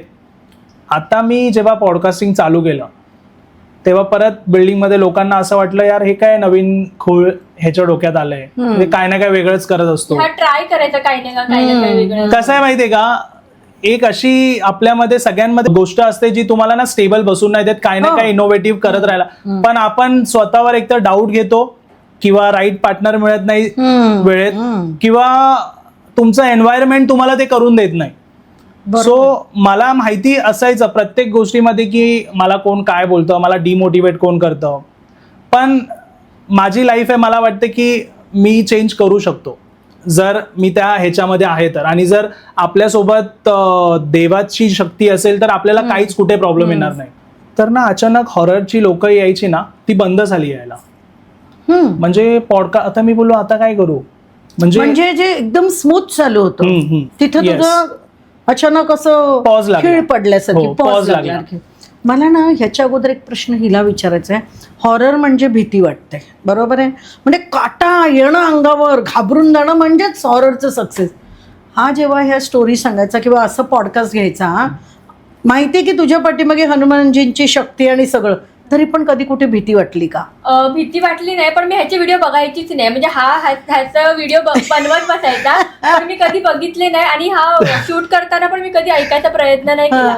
मग मी विचार करायचे, अरे यार काय यार, माझा नवरा भूताचे व्हिडिओ टाकतोय आणि मला आवड आहे अध्यात्मिकची, मी दुसऱ्यांच्या चॅनलचे आध्यात्मिक व्हिडिओ बघते. मग ते म्हणत होते, यार माझा नवरा असा कसा व्हिडिओ बनवते. ऍक्च्युली हा मी तुम्हाला सांगेन, हिचं म्हणजे हिचे एवढे फेवरेट आहेत देव ना, किंवा देवांची ही इतकी फेवरेट आहे की ही खरं सांगतो त्यावेळी ना व्हिडिओज बनवायचो ना, लोक म्हणजे 10-10 मिलियन 7-7 मिलियन रीलला व्ह्यू, लोक इतकं शेअर आणि हे करायचे. लोक हिला पाडले, तुझा हा हस्बंड आहे ना, असं टाइम तो आलेला तरी पण बघत नव्हती. हा तर मला ना त्यावेळी असं झालं की ते तर चालूच होतं आपलं. मग लोक येऊन पॉडकास्ट वगैरे हा सगळ्या गोष्टी चालू झाल्या. पॉडकास्टच्या नंतर जेव्हा हा पॉज लागला ना, मी आमचं एक रुटीन होतं की मी हिला ऑफिसवरनं पिक करायचो, नीम करोली धामला जायचो, पाया पडायचो, तिथून मी घरी जायचो. हे आमचं डेली हे असायचं, कारण ऑफिसच्या जवळच नीम करोली धाम होतं. पण ते तुला कुणी असं तिथे जा म्हणून सांगितलं की तुला वाटलं जावं, की ते जवळ रस्त्यात आहे म्हणून? आता तुम्हाला सांगतो, ह्याचं इनोव्हेशन पण हिनीच केलं. हैदराबादनं आल्यावरती आमच्या डोक्यात होतं की बाबा मला जायचंय उत्तराखंडला. तर ही रील स्क्रोल करत असताना हिला ना आलं की कैचीधाम ठाण्यामध्ये. ही बोलते, रे सागर कैचीधाम पण ठाण्यामध्ये. मी म्हणजे बोललो उत्तराखंडमध्ये जायची गरजच नाहीये. अरे बाप. मी बोललो चल रे, तर ही बोलते, रे हे बघ इथे इथे. मी बोललो, रे हे तर आपल्या इथेच आहे. मग तिथून लोकेशन 13 मिनिट्स. लगेच आम्ही बाईक घेऊन 8:30 रात्री गेलो, मस्त दर्शन घेतलं. तिथले संगीताताई जे आहेत त्यांच्याशी ओळख झाली. ओळख म्हणजे त्यांनी फक्त बघून एक असं, हा हे स्कॅनर आहे, हे स्कॅन करा तुम्हाला डिटेल्स घ्या. तेव्हा नवीन स्टार्ट झालेलं ना. ओके आलो. आणि मग डेली आम्ही जेव्हा जायचो तेव्हा कधी ते संगीताताई असायचे, कधी नसायचे, पण इतकं बोलणं नसायचं, फक्त आम्ही दर्शन घेऊन यायचो. जेव्हा हा पॉज लागला ना, माझ्याकडे पॉडकास्टला गेस्ट येतच नव्हते. त्यावेळी झालं असं की आम्ही दुपारी गेलो होतो दर्शनासाठी, आणि संगीताताईला त्यांच्या इथनं कोणी सांगितलेलं रील वगैरे पाठवलेली की हे असे येतात, ते रील बनवतात आणि पॉडकास्ट वगैरे पण होतात. तेव्हा आमचं बोलणं झालं. तेव्हा ते बोलले, तुला भीती वाटत नाही का रे पॉडकास्ट वगैरे? मी बोललो, ताई मी खरं सांगतो, मी ऍज अ त्याला काम किंवा जॉब असं घेऊनच विचार करतो. मी त्यात इन्व्हॉल्व्ह इतका होत नाही, पण काय माहिती व्ह्यूज येतात आणि लोकांना आवडते. तू मॉनिटाईज चालू होतं तुझं? हा, तेव्हा चालू झालेलं आमचं. पहिल्या पॉडकास्टलाच मॉनिटाईज झालं चॅनल हॉरर, कारण इतक्या लोकांना रिलेट झालं ना, आणि शेअर झाले ते पॉडकास्टचे व्ह्यूज वगैरे गेले मस्त. त्याच्यानंतर संगीताताईंनी असं बोलताना बोलले, बाबांचा पॉडकास्ट करूया का? वा, ते पण समोरून. हा, म्हणजे आम्ही रोज जायचो, त्यांनी ते बघून आमचं हे असायचं की हाय हॅलो कधी हे, पण इतकं ओळख नव्हती आमची. पण त्यांना कोणीतरी सांगितलेलं वाटतं की हे असं व्हिडिओ वगैरे बनवतात. तेव्हा त्यांनी जनरली विचारलं, करू शकतो का तू? मी बोललो, करूया ना. ह्याच्याहून काय मोठी गोष्ट असू शकते की आपल्या चॅनलवरती बाबांचं आपण गोष्ट शेअर करतोय. आले ते आपल्या इथे, स्टोरी शेअर झाली. 3 दिवस त्या व्हिडिओला 350 वगैरे व्ह्यूज होते. तुला थोडं स्ट्रेस आलं असेल, कारण हॉररला एवढं चांगला रिस्पॉन्स आणि अचानक असे व्ह्यू.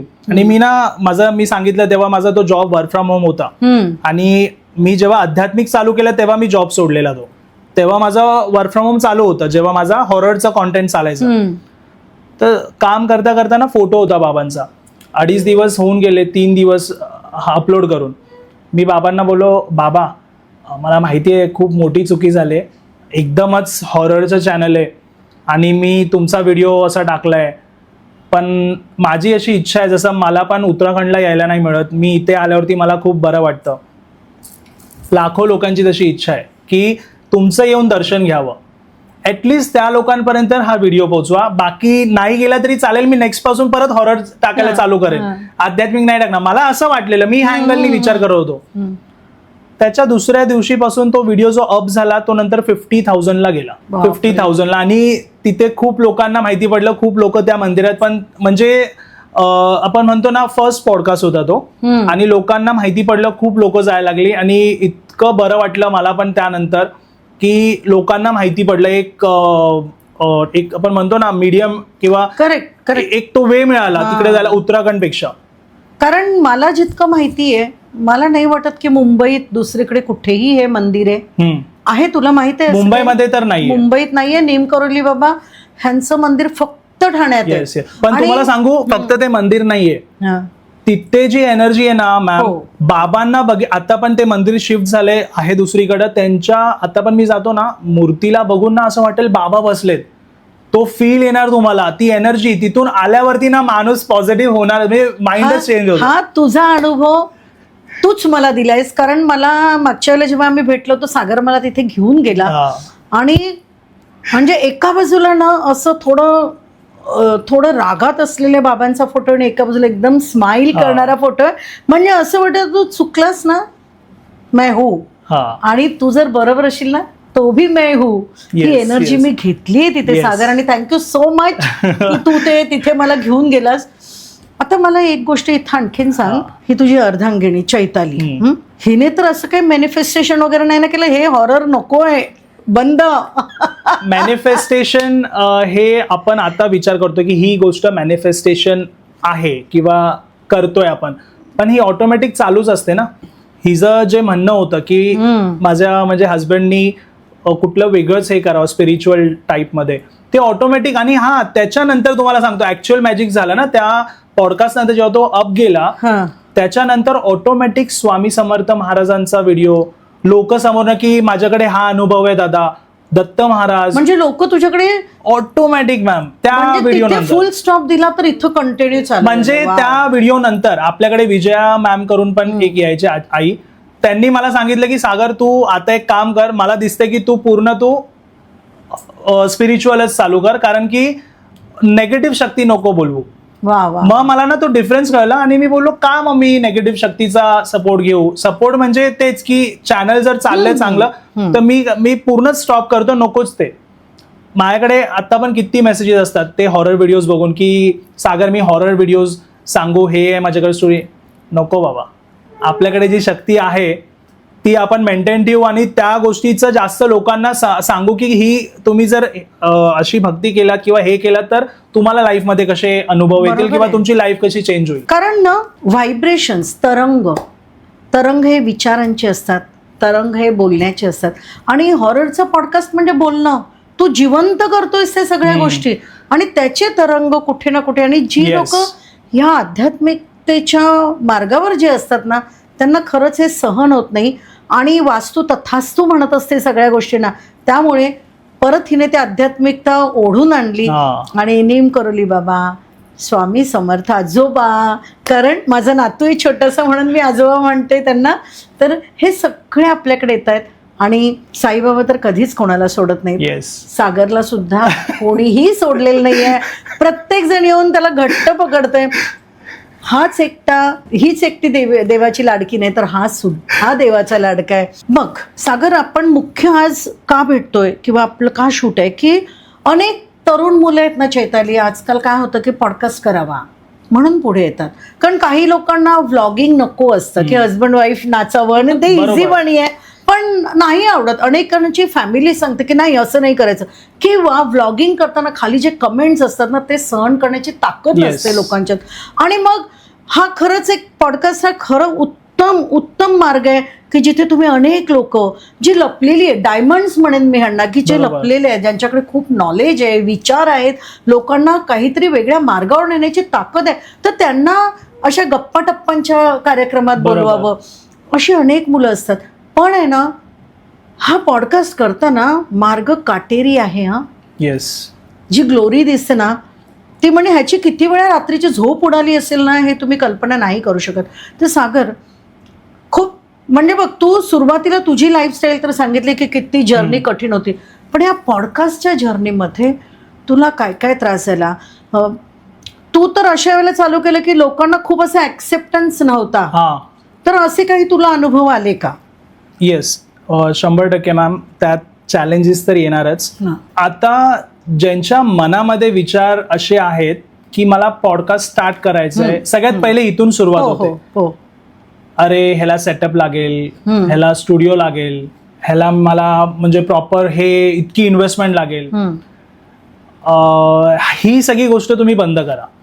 कारण आज ही जी सॉफ्ट लाईट तुम्ही बघताय, ही मी सुरुवात जेव्हा केलेली ना, कार्डबोर्डनी मी DIY आपण ऑनलाईन युट्यूब बघतो ना, आज पण आपले सुरुवातीचे जेवढे 5-6 पॉडकास्ट झालेत ना, त्या लोकांना विचारलं ना, ते पण सांगतील की याच्या घरामध्ये स्टुडिओ कसा होता. म्हणजे एकदम असं 10 बाय 8 वगैरे आपण बोलू शकतो तितका तो हॉल आहे. त्या हॉलमध्ये ते कार्डबोर्डनी बनवलेले माझे आणि बटर पेपर लावलेला आतमध्ये तो व्हाईट लाईट असते आपली, त्याच्याने मी फोकस मारायचो. म्हणजे तू स्वतः बनवला? मी बनवलेले होते. तर ते होते आणि माझा ना 15 होता आयफोन. त्या एका फोननी मी शूट करायचो. म्हणजे 2 फोन पण नाही? नाही, 2 फोन नाही. मी इथे बसलोय, इथे गेस्ट बसलेत, समोर एकच फोन आहे आणि त्या फ्रेम मधनं मी माझी एकट्याची क्लिप घ्यायचो, त्यांची एकट्याची झूम करून घ्यायचो, मग दोघांना झूम करून एकावर एक करून मर्ज पण करायचो एकाच फोन. मग हे जे चॅलेंजेस आता लोकांना वाटतं ना की मला एडिटिंग टीम लागेल किंवा मला कॅमेरेज मल्टिपल लागतील, तुम्ही डोक्यातनं काढा. तुमच्याकडे ऑलरेडी खिशामध्ये फोन आहे, तो काढा, तुमचा पॉडकास्ट बनला. तुम्ही जेव्हा हा सगळा विचार कराल ना, तुमचं कधीच त्या लेवलला, तुम्ही पहिले ते सगळं जमा करण्यातच तुमचे वर्ष लाखो रुपये लोक टाकतात. माझ्या अनेक येस. तर जेव्हा मी हे सगळं चालू केलं, माझे हे सगळं सेटअप असाच नॉर्मल होता, एक फोन आणि या सगळ्या गोष्टी. माईक मी घेतले होते, 2,500ला एक माईक होता, तो मी पहिले घेतला होता. त्याच्यानंतर सिच्युएशन अशी झाली की तो मी फक्त माझ्या हॉरर स्टोरी टेलिंगला ठेवलेला. पण एक पॉलिटिशियन्स आहेत आपल्याकडे आलेले पॉडकास्टमध्ये, त्यांनी फोर्स केला की सागर मी तुझ्याकडे येऊनच पॉडकास्ट करणार. तुला दादा माझ्याकडे नाही होत एवढं, हे मी एकटाच करू शकतो, मी घेऊन देतो माईक तुला. हा मी घेऊन देतो, पण तू चालू कर. मी बोललो, म्हणजे ही पॉडकास्टची सुरुवात जेव्हा झालेली, मी बोललो दादा असं नका करू, कारण माझ्याकडे ना आमचे पैसे तेव्हा आम्ही मोजून आरामात तेवढेच वापरायचो, कारण इतका मोठा इन्सिडेंट झालेला आणि एवढे चटके बसल्यानंतर की बाबा राहू दे पैसे, इतके पण खर्च नाही कर. आणि कुठे माईक साठी तर चैतू अरे माईक घेतोय, म्हणजे ऑब्व्हियसली तेव्हा हिनी एवढं वर आपण आपल्याला त्या ह्याच्यातनं आणलंय, आता इथे पैसे खर्च करताना हिला न सांगून कसं मी करू खर्च. बरोबर. मग त्यावेळी ते माईक त्यांनी फोर्स केला. मी चैतूला रिक्वेस्ट केली, चैतूला असं असं आहे ग, आता बघ इथून पुढे मी पण पॉडकास्ट करणार, तर मला माईक लागेल. आता माईक घेतल्यावरती त्यांच्या ह्याच्याने मी कशाला घेऊ. ती बोलले ठीक आहे घे. मग एक ऑर्डर केला अजून, मग आपले पॉडकास्टिंग स्टार्ट झाली.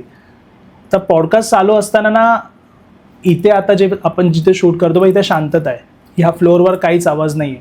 जिथे आम्ही आधी राहायचो तिथे आवाज असायचा, कारण दरवाजे वगैरे ओपन असतात लोकांचे, लहान मुलांचे आवाज किंवा काही अचानक दरवाजाच्या बाहेरच कोण बोलतंय ते आवाज असायची. पण कसं माहितीये, त्या पॉडकास्टच्या ह्याच्यातनं बाहेर जाऊन सांगायला लागायचं की आवाज कमी करा, मध्येच डिस्टर्बन्स व्हायचा, आवाज यायचा रेकॉर्डिंग मध्ये. सो लहान मुलांचे ओरडण्याचे आवाज, टीव्हीचे आवाज, मग हे आम्ही पॉडकास्ट शूट करताना आपण ज्या गोष्टींची काळजी घेतो नेमकं त्याच्या विरोधी वातावरण. येस. आणि ना आम्ही खूप पेशन्स ठेवून, म्हणजे की दुपारचं करू शूट किंवा काय माहिती त्याच वेळी आवाज यायची. तुला असं वाटतं का इथे कुठेतरी जेलसी वगैरे असं काही असेल? बघा जेलसी, आता मी तुम्हाला आधी पण सांगितलं, मी काहीतरी वेगळंच करायचो आणि लोकांच्या नजरेत यायचोच मी.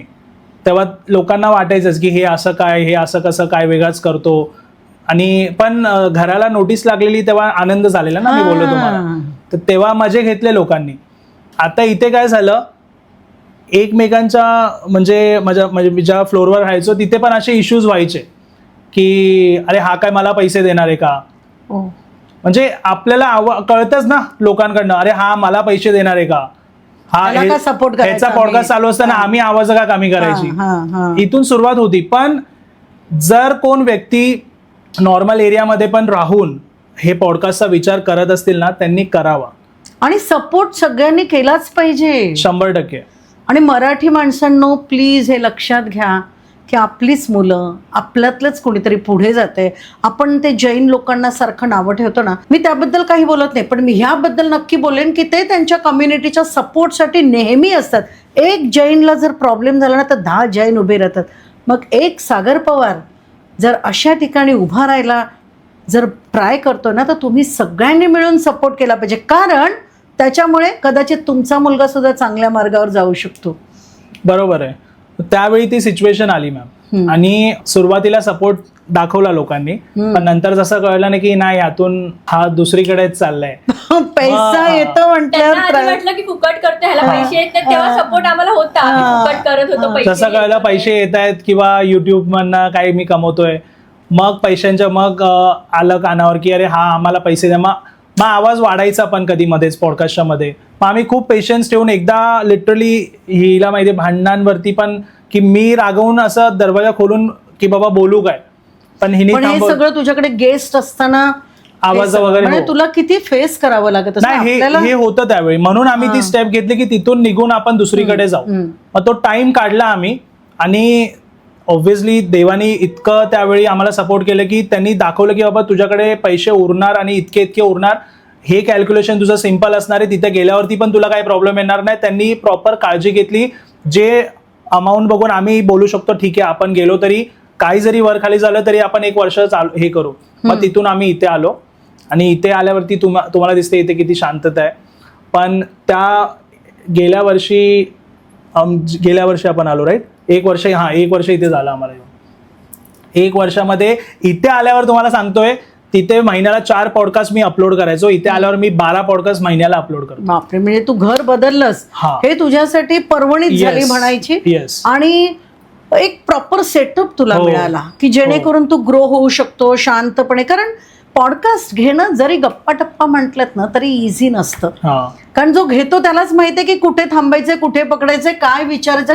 कारण समोरच्याकडे भांडार आहे, ते भांडार तुम्हाला उघडायचे आणि लोकांपर्यंत पोहोचवायचे. अत्यंत भूमिका ही महत्त्वपूर्ण असते.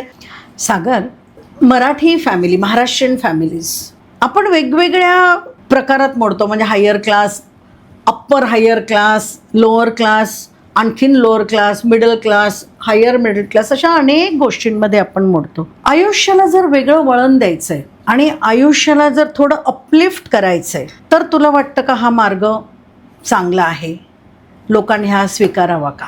पॉडकास्ट. तू काय सांगशील? बघा, लाईफमध्ये तुम्हाला जर पहिली गोष्ट ग्रो व्हायचंय तर हा मार्ग आहे चांगला, पण तुम्ही नेहमी तुमचा ह्या मार्गावरती येताना ना बॅकअप प्लॅन ठेवून या. खूप छान. तुम्ही आता लोकांना मी बघतो ना 3-3 वर्ष, 4-4 वर्ष असं विचार करतात, मी पूर्णपणे ह्यावर इन्व्हेस्ट करेल, जर माझं काही पॉझिटिव्ह झालं तर ठीक, नाही तर मी जॉबला लागेल. अशा पण गोष्टींनी लोक पॉडकास्टिंग मध्ये येतात किंवा ब्लॉगिंग करतात, फुल टाइम विचार करतात.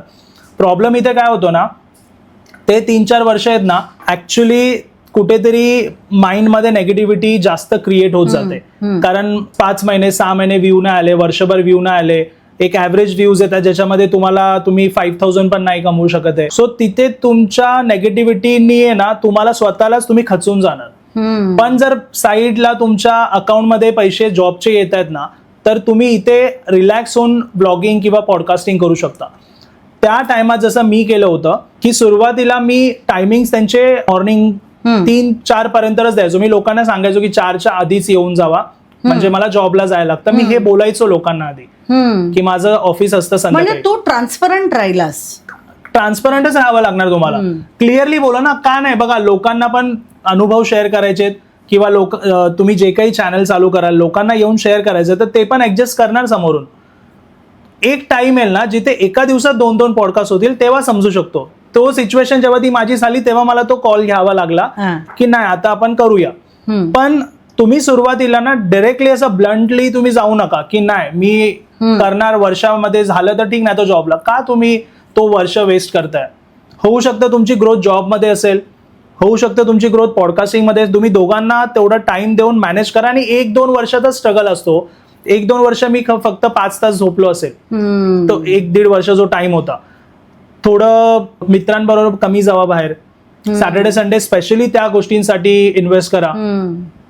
मी एकदम अशी गोष्ट सांगतो ना जी लोकांनी कमी केले. त्यावेळी मी आठवड्याभराचे रील्स आधीच बनवून ठेवायचो, स्केड्यूल करून ठेवायचो. सॅटर्डे संडे युटिलाइज करू. एकदम जॉबला पण जायचो ना मी नाईटला वगैरे, माझी 9ला रात्री 10ला रील आपलं ऑटोमॅटिक स्केड्यूल पब्लिश व्हायची ना. मी जेव्हा सकाळी जायचो घरी, अरे ह्याच्यावर एवढे व्ह्यूज, तो आनंद खरं सांगतोय. आणि लोक काय करतात, अरे यार रीलच नाही बनवली आता अपलोड. तिथून सुरुवात आहे. अरे तुम्ही बॅकअप प्लॅन रेडी ठेवा. तुम्ही एक वीकचा आधीच विचार करून ठेवा, तेव्हा जाऊन तुमचे कॉन्टेंट. कधी एमर्जन्सी तुम्हाला कुठे जावं लागलं 2-3 दिवसासाठी, मग 2-3 दिवस अपलोड नाही करणार कोणता व्हिडिओ. आणि याच्यामध्ये कन्सिस्टन्सी इज द मेन आहे. मग ते मेंटेन ठेवायचं तुम्हाला. मग मेंटेन ठेवायला तुम्ही प्री प्लॅन राहायला पाहिजे. मग तुम्ही आठवड्याभराचा स्केड्यूल असेल तर मग रिलॅक्स होऊन तुम्ही जाऊ शकता. मग कधी असेल ना पूर्ण 6 तास सॅटर्डे किंवा संडे. मी बऱ्याच लोकांना ना ऑफ कॉल पण मला ज्यांनी असं हे केलंय त्यांना सांगितलंय मी, तुम्ही प्लॅन करताय ना तर तो प्रॉपर प्लॅन करा की एक वीक आधी तुमचे ना पॉडकास्ट रील्स स्केड्यूल करून ठेवा. तुम्ही तुमचं पोस्टिंग करणारा कोण वेगळा व्यक्ती असेल काही प्रॉब्लेम नाही, पण तुम्ही त्या लेवलला असेल तर ऑब्व्हियसली तुमचं असेल. सुरुवात आहे ना, तुम्ही ती घ्या मेहनत. म्हणजे एकला चालो रे. आणि त्यांनी सांगितलं DIY स्वतः केलेला. म्हणजे आपण असं आपल्याला वाटतं की छान स्टुडिओ आणि सगळे ऑल इक्विपमेंट्स. तुम्ही यंग आहात, थोडीशी बुद्धी आहे आणि आता जेनझी मध्ये आहात तुम्ही. फायनान्शियल स्टेटस काही असू देत, तुम्ही हे सगळं करू शकता. आणि त्याने एकदम गोष्ट सांगितली की ऍक्टिव्ह इन्कम हा मस्ट आहे. तुम्ही डायरेक्ट पॅसिव्ह इन्कमवर जाऊ नका. पॅसिव्ह आणि ऍक्टिव्ह इन्कम मधला फरक जर तुम्हाला समजत नसेल तर मी थोडीशी फोड करून सांगते. मी असं समजते की माझ्याकडे जेनझी पण प्रेक्षक आज बघणार आहे म्हणून सांगते तुम्हाला, कारण बाकीच्यांना तर कळतच असतो. ऍक्टिव्ह इन्कम म्हणजे तो इन्कम जो तुम्हाला जॉबमधून फिक्स इन्कम सॅलरी मिळते त्याला ऍक्टिव्ह इन्कम म्हणतात. आणि हे रील्समधून कोलॅबरेशन मिळून तुमच्याकडे दुसरे ब्रँड्स अप्रोच करून किंवा यूट्यूब मॉनिटाईज होऊन जे पैसे मिळतात ह्याला पॅसिव्ह इन्कम म्हणतात. म्हणजे खूप सारा, जसं सागरनी सांगितलं आणि चैतालीचा एक ऍक्टिव्ह इन्कम त्याच्याकडे नेहमी होता, तर चैताली आणि सागर यांनी मिळून ऍक्टिव्ह इन्कम भक्कम ठेवला आणि पॅसिव्ह इन्कमला वाढवलं. आणि ज्या वेळेला पॅसिव्ह इन्कम भक्कम झाला त्यावेळेला त्यांनी ऍक्टिव्ह इन्कम सोडलं. येस मी म्हणून बोलतो की तुम्ही रेडी प्लॅनिंग प्रॉपर ठेवा तुमची. डायरेक्टली जाऊन मग काय होतं ना, आपले घरचे डाऊट घ्यायला लागतात, अरे हा करतोय की नाही. मग घरातनं पण डिमोटिवेट होतो आपण. आणि याच्यामुळे मी पण पाहिलंय की ऑब्व्हियसली आता मी माझ्या मॉम डॅडला पण जर कॉल केलं ते पण मला विचारणार जॉबचं काय, कारण त्यांना काळजी आहे. पण त्यांना आता जेव्हा त्यांना कळतं की नाही हा पैसे कमवतोय युट्यूबवरनं, त्याचे पॉडकास्ट होतात प्रॉपर त्याला पैसे, ते रिलॅक्स आहेत आता. पण आपल्या घरच्यांची ही काळजी आपल्याला वाटतं की अरे हे माझ्यावर डाऊट घेतात. डाऊट नाही घेते पण त्यांना काळजी असते. तर आपल्याला असं वाटतं सारखे विचारतात कमवले का, काय होते तुझं. मग आपण तिथे डिमोटिवेट व्हायला स्टार्ट होतो. स्वतःवर विश्वास ठेवा. आणि मॅनिफेस्टेशन आहे ना हे वर्क करतं. मॅनिफेस्टेशन ह्या गोष्टी कशा घडतात ह्या खूप जवळून पाहिल्यात आम्ही. 2020, 21, 22 मध्ये हिरानंदानी इस्टेटमध्ये आम्ही रोज मॉर्निंगला वॉक करायला जायचो. आमचं स्वप्न असायचं की आम्हाला एक दिवशी या घरी यायचंय. आणि तुम्हाला सांगतोय आधी जिथे राहायचो तिथून मी आता ज्या एरियात आलोय तो लगभग सिमिलर हिरानंदानी सारखाच आलाय. आता इथून तिथे जम्प घ्यायचे. सो हे जे आहे ना हे मॅनिफेस्टेशन आहे. बरोबर आहे. सकाळी उठल्या उठल्या ते ऍटमॉस्फिअर बाहेर बघून, काही कोण तुम्हाला ओरडाओरडी आवाज कानावर येणारे नाहीये, तुमच्या पीसफुल लाईफ आहे. मग ह्या गोष्टी मॅनिफेस्टेशन होतात आणि तुम्हाला तेवढा ट्रस्ट ठेवावा लागणार. मी म्हणून बोलतो पॉडकास्टिंग जसं मी सांगितलं माझे सुरुवातीचे सेटअप जसे होते ना, मला एक नीम करोली बाबांचाच भक्त आला होता आपल्या घरी. त्यांनी सांगितलं होतं आठवतंय, ह्या स्टुडिओचा फोटो घेऊन ठेव सागर आणि पुढच्या वर्षी बघ. मला आता आठवलं तो सेटअप. मी म्हणजे लिटरली आता हे सेटअप बघून ना आपल्याकडे इतके हाय पेईंग क्लायंट्स येतात मॅम पॉडकास्ट करण्यासाठी. त्यांना पण कधी असं डाऊट नाही आलं की अरे हे काय केलंय, कारण आता प्रॉपर झालेलं आहे. त्यावेळी माझा तो टाइम होता ना, लिटरली एक फोनवरनं लोकांना डाऊट यायचा की कसं होणार का. आणि सिंगल फोनवरून, मीही खरंच पाहिलेलं नाहीये सिंगल फोनवर. आता ना मी ह्याचे पहिले पॉडकास्ट जाऊन बघणार आहे हा. हा, कसे होते ते. तुम्ही पण बघा. तुम्ही पण बघा. सुरुवातीचे मी म्हणेन की 35-40 पॉडकास्ट अप्रॉक्स. हा काय बोलतोय? मी तरी कमीच बोललो तुम्हाला. रिसेंटली कॅमेरा तर ही कॅमेरा मी कधी घेतलाय? मी लास्ट इयरला ऑगस्टच्या नंतर घेतलाय. मी इथे आल्यानंतर ना ह्या घरात पण मी एकच फोननी शूट करायचो. अहो तुम्हाला शेवटी गेस्टला काय पाहिजे? व्ह्यूज येणं. त्यांच्यापेक्षा जास्त मला पाहिजे व्ह्यूज येणं. बरोबर आहे. मला दिसतंय व्ह्यूज येतं तर मी उगाच नाही तिथे इन्व्हेस्ट का करू? बरोबर. मग जिथे कमर्शियल अँगल ऍड झाला ना माझ्या पॉडकास्ट म्हणजे हाय पेइंग क्लायंट्स लागले तर मला फक्त त्यांना वाटावं की हा कॅमेरा आहे त्यासाठी मी कॅमेरा घेतला. ऍक्च्युअल हे फक्त शो ऑफ आहे. जे कॅमेरा आहे ना हा शो ऑफ आहे. ह्याची गरजच नाहीये. हे एकदम मस्त आलिशान मस्त तुम्ही स्टुडिओ बनवलाय तुमचे एकदम काय एकदम त्या मोशन मध्ये व्हिडिओज येत आहेत. काही नाही, लोकांना ऐकायचं आहे पॉडकास्ट. लोकांना तुम्ही व्हॅल्यू द्या. मग तुम्ही शूट कुठे पण करा बघा मग तुमचे व्ह्यूज कसे येणार. आणि एकदम प्रॉपर आता पण मी बघतो इतक्या मस्त मस्त स्टुडिओमध्ये इतके लाखोचे कॅमेरे घेऊन पण व्हिडिओजला व्ह्यूज नाहीये. व्ह्यूज त्याचं कारण असं अनेक आहे ठिकाणी कारण आहे. लोकांना तुम्ही कॉन्टेंट द्या आणि ट्रान्सपरन्सी ठेवा. कुठेच तुमच्या मनात पण काही गोष्ट नेगेटिव्ह आणू नका. 100% लोकांना ती गोष्ट कॉन्टेंट आवडणार is very very important. Yes Marathi Maharashtrian खरंच आपण सगळे महाराष्ट्रीयन आहोत आणि आपल्याला ना असं वाटतं सगळे महाराष्ट्रीयन खूप मोठे व्हावेत, त्यांची मुलं खूप छान हवेत. कारण आई वडील आहेत ना त्यांच्या डोळ्यामध्ये एकच ध्येय असतं की आमचं मूल मोठं व्हावं. तर किती सोपं सांगितलंय बघा. घाबरू नका. मोठे कॅमेरे काही नसेल तरी, कारण सागर पवार सागर पवार होऊ शकतो तर तुम्हाला पण नक्कीच लागेल नाही का? Yes, सागर yes. बरं, ही जी जर्नी तुझी चालू होती बघ, आणखीन एक मोठा प्रॉब्लेम असतो. आता ह्याचं उत्तर तू द्यायचं नाही द्यायचं हे तू ठरव. आणि इथं मी एडिटिंग नाही करणार. हे सगळं तुमच्यापर्यंत मी जे Okay. प्रश्न विचारते ते सगळं Yes. एडिटिंगवर येणार आहे. सागर, गेस्ट येणं हा आता तुझ्यावर तर नीम कोरली बाबाने ही तुझी पार्वती बसली आहे, तिचा आशीर्वाद. तुझ्याकडे गेस्ट चालत आले पण सगळ्यांकडे गेस्ट चालत येत नाहीत. खर्च तर असतो कारण सगळ्यांनाच काही एडिटिंग वगैरे येत असं नाही. आणि सगळे तुझ्या एवढे कॉन्फिडंट नसतात की एका कॅमेऱ्यावर खरंच मी याला कॉन्फिडन्स मिळेल. Okay. आणि तो प्रॉपर कॉन्फिडन्स मिळेल कारण त्याने त्याच्यात कष्ट टाकले. तो अँगल तो त्यांनी सांगितलं ना कसं झूम आउट करायचं, झूम इन करायचं आणि बरोबर दोन्ही एडिटिंग करताना ह्या गोष्टी फास्ट सांभाळाव्या लागतात. तर त्यांनी सांभाळल्या. तर मला आता असं सांग, मग हे सगळं करत असताना जे गेस्ट आपल्याकडे येतात हां, सुरुवातीला पेड गेस्ट असतात का? पुढे पेड गेस्टची एंट्री कशी होती?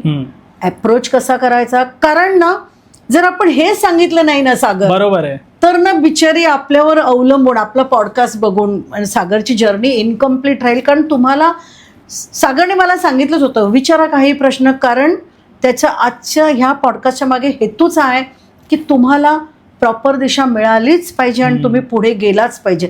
सागर एकटा पुढे जात नाहीये, तो सगळ्यांना घेऊन जातोय कारण तुम्ही सगळ्यांनी त्याला मोठं केलंय. आणि समाजाचं काही ऋण असतं, देणं असतं, ह्या गोष्टीवर ह्या दोघांचाही 100% विश्वास आहे. आणि म्हणूनच आज आपण इथे. बरोबर. पण अगेन बॉल तुझ्या कोर्टमध्ये आहे. तुला वाटलं तर उत्तर बघा, दे, मी नाही तर तुम्हाला नको स्टार्टिंगला देऊ. सांगितलं की ज्या गोष्टी आज बाबांना माझ्या थ्रू लोकांना सांगायच्यात त्या मी सांगणार. त्यात आणि ट्रान्सपरन्सी त्यालाच म्हणतात. हा, मी भले 5,000 कमवले किंवा 50,000 कमवले, तुम्हाला सांगितलं तर कसं होतं ना, प्रत्येकाच्या नशिबातली गोष्ट असते. अगदी ते अगदी. तुम्ही नाही ओढून घेऊ शकत की मी पण तुमच्याकडनं हे नाही करू शकत. माझ्या नशिबात जे ते येणारच आहे. बरोबर आहे. ह्या लोक- अशा असतात. आपल्याकडे एक जुनी म्हण होती हा, कोणाच्या कपाळावर कपाळ घासून नशीब बदलत नाही. नाही, बरोबर. आणि म्हणून जुनी लोकांना अति जेलस नव्हती. सामान्य जेलसी ना म्हणजे अरे तो बघ असं म्हणणं Yes. ठीक आहे, पण ऍक्च्युअल जेलसी आहे ना अशी पूर्वजांकडे नव्हती आपल्या. बरोबर बोलतोयस तू. सो मॅम, हे कसं होतं ना, ह्याची सुरुवात कशी झाली ती मी सांगतो. पॉडकास्ट बरेच मी वेगवेगळ्या गोष्टींवरती वेगवेगळ्या विषयांवरती सुरुवातीला केले. अच्छा, माझं चॅनल ग्रो तर हॉररमध्येच झालेलं. मला जास्त काही करावंच लागलं नव्हतं, मॉनिटाईजच तिथे झालेलं. कारण तुला आणि सगळं तेवढे प्रेक्षक तुझ्या बरोबर हा, होते. माझी इन्कम पण येत होती प्रॉपर तिथून. आता जेव्हा मी इथे आलो ना त्यावेळी झालं असं की माझी इन्कम कमी झाली. आता मी ना तिथे आलो टेन्शन मध्ये की आता इथे आलोय, इतकी मोठी स्टेप घेतले, आता परत गाडी हल्ली, आता काय करायचं. तेव्हा माझ्या ह्याच्यामध्ये इन्स्टामध्ये मला मेसेज आला होता की असं असं आहे तर तुम्ही किती चार्ज करता. ओके, कुणीतरी असा मेसेज हा. टाकला, वाव त्यांनीच टाकलं तुला, क्या बात आहे, हे खरंच लाडकी जोड आहे ती मी दोघंही. बोललो ठीक आहे. आता ना त्यावेळी आमच्या डोक्यात चाललंय ना, हा ऑब्व्हियसली आमचे जे पण साधना, जी काही आपले संकल्प, हे छोटे छोटे आमचे चालूच त्यामुळे असतात, कारण भले अजूनही आज चालू आहेत. चालू आहेत. वा. कारण की आणि महिन्यातून एकदा 108 वेळा हनुमान चालीसा वा. ही तुम्हाला पण म्हणायचे. ते मला ना खूप भावलं, कारण माझ्याकडे हा आहे क्रम की 108 वेळा, आणि जितके माझे क्लायंट्स वगैरे जे कोणी असतात किंवा जेनझी जी बरोबरीने आहेत, तर ती सगळी घरी येतात आणि आम्ही 108 वेळा महिन्यातून एकदा करण्याचा प्रयत्न 108 वेळा ज्या दिवशी तुम्ही म्हणता, फ्रॅक्शन ऑफ सेकंड साठी तुम्हाला वाटतं की हनुमानजी तुम्हाला स्पर्श करून गेले, तो काय फील सुंदर. येणारच तुम्हाला 108 वेळा जेव्हा म्हणता ना. आणि मला असं वाटतं प्रत्येकाने महिन्यातून एकदा तरी ना, हा ना एक आपण म्हणू शकतो की आपला ऑरा अजून स्ट्रॉंग करतो आणि पूर्ण प्रोटेक्शन सारखं 1 महिन्यासाठी काम करेल तुमच्यासाठी. करत राहा ट्राय. बघा तुमच्या लाईफमध्ये किती चेंजेस. त्यावेळी तसा चेंज झाला. माझ्या लाईफमध्ये अजून एक ट्रान्सफॉर्मेशन येणार होतं की युट्यूब फक्त माझं होतं की नाही, युट्यूब मध्येच येणार पैसे. अरे पण युट्यूबनी फटकन माझे रेव्हेन्यू डाऊन केले, आता मी काय करू. लगेच मला इथनं असं लगेच म्हणजे 1-2 वीक गेले असतील. मी बोललो यार मग हे पे करणार बोलतायत. मग मी थोडा रिसर्च केला, मग ह्याला त्याला विचारलं, मग मला सांगितलं लोकांनी की अरे तुम्ही चार्ज नाही का करत, मग तुम्ही एवढे चार्ज करू शकता. त्यावेळी मग तो जो अमाऊंट मला वाटलं की नाही मी हे देऊ शकतो, आणि मी बोललो आणि त्याच दिवशी मला ते पेमेंट पण आलं. या डेटला आपण पॉडकास्ट करूया, हा टॉपिक असेल, प्रश्न उत्तरे तुम्ही रेडी करून मला पाठवा. इतकं ते सिम्पल होतं.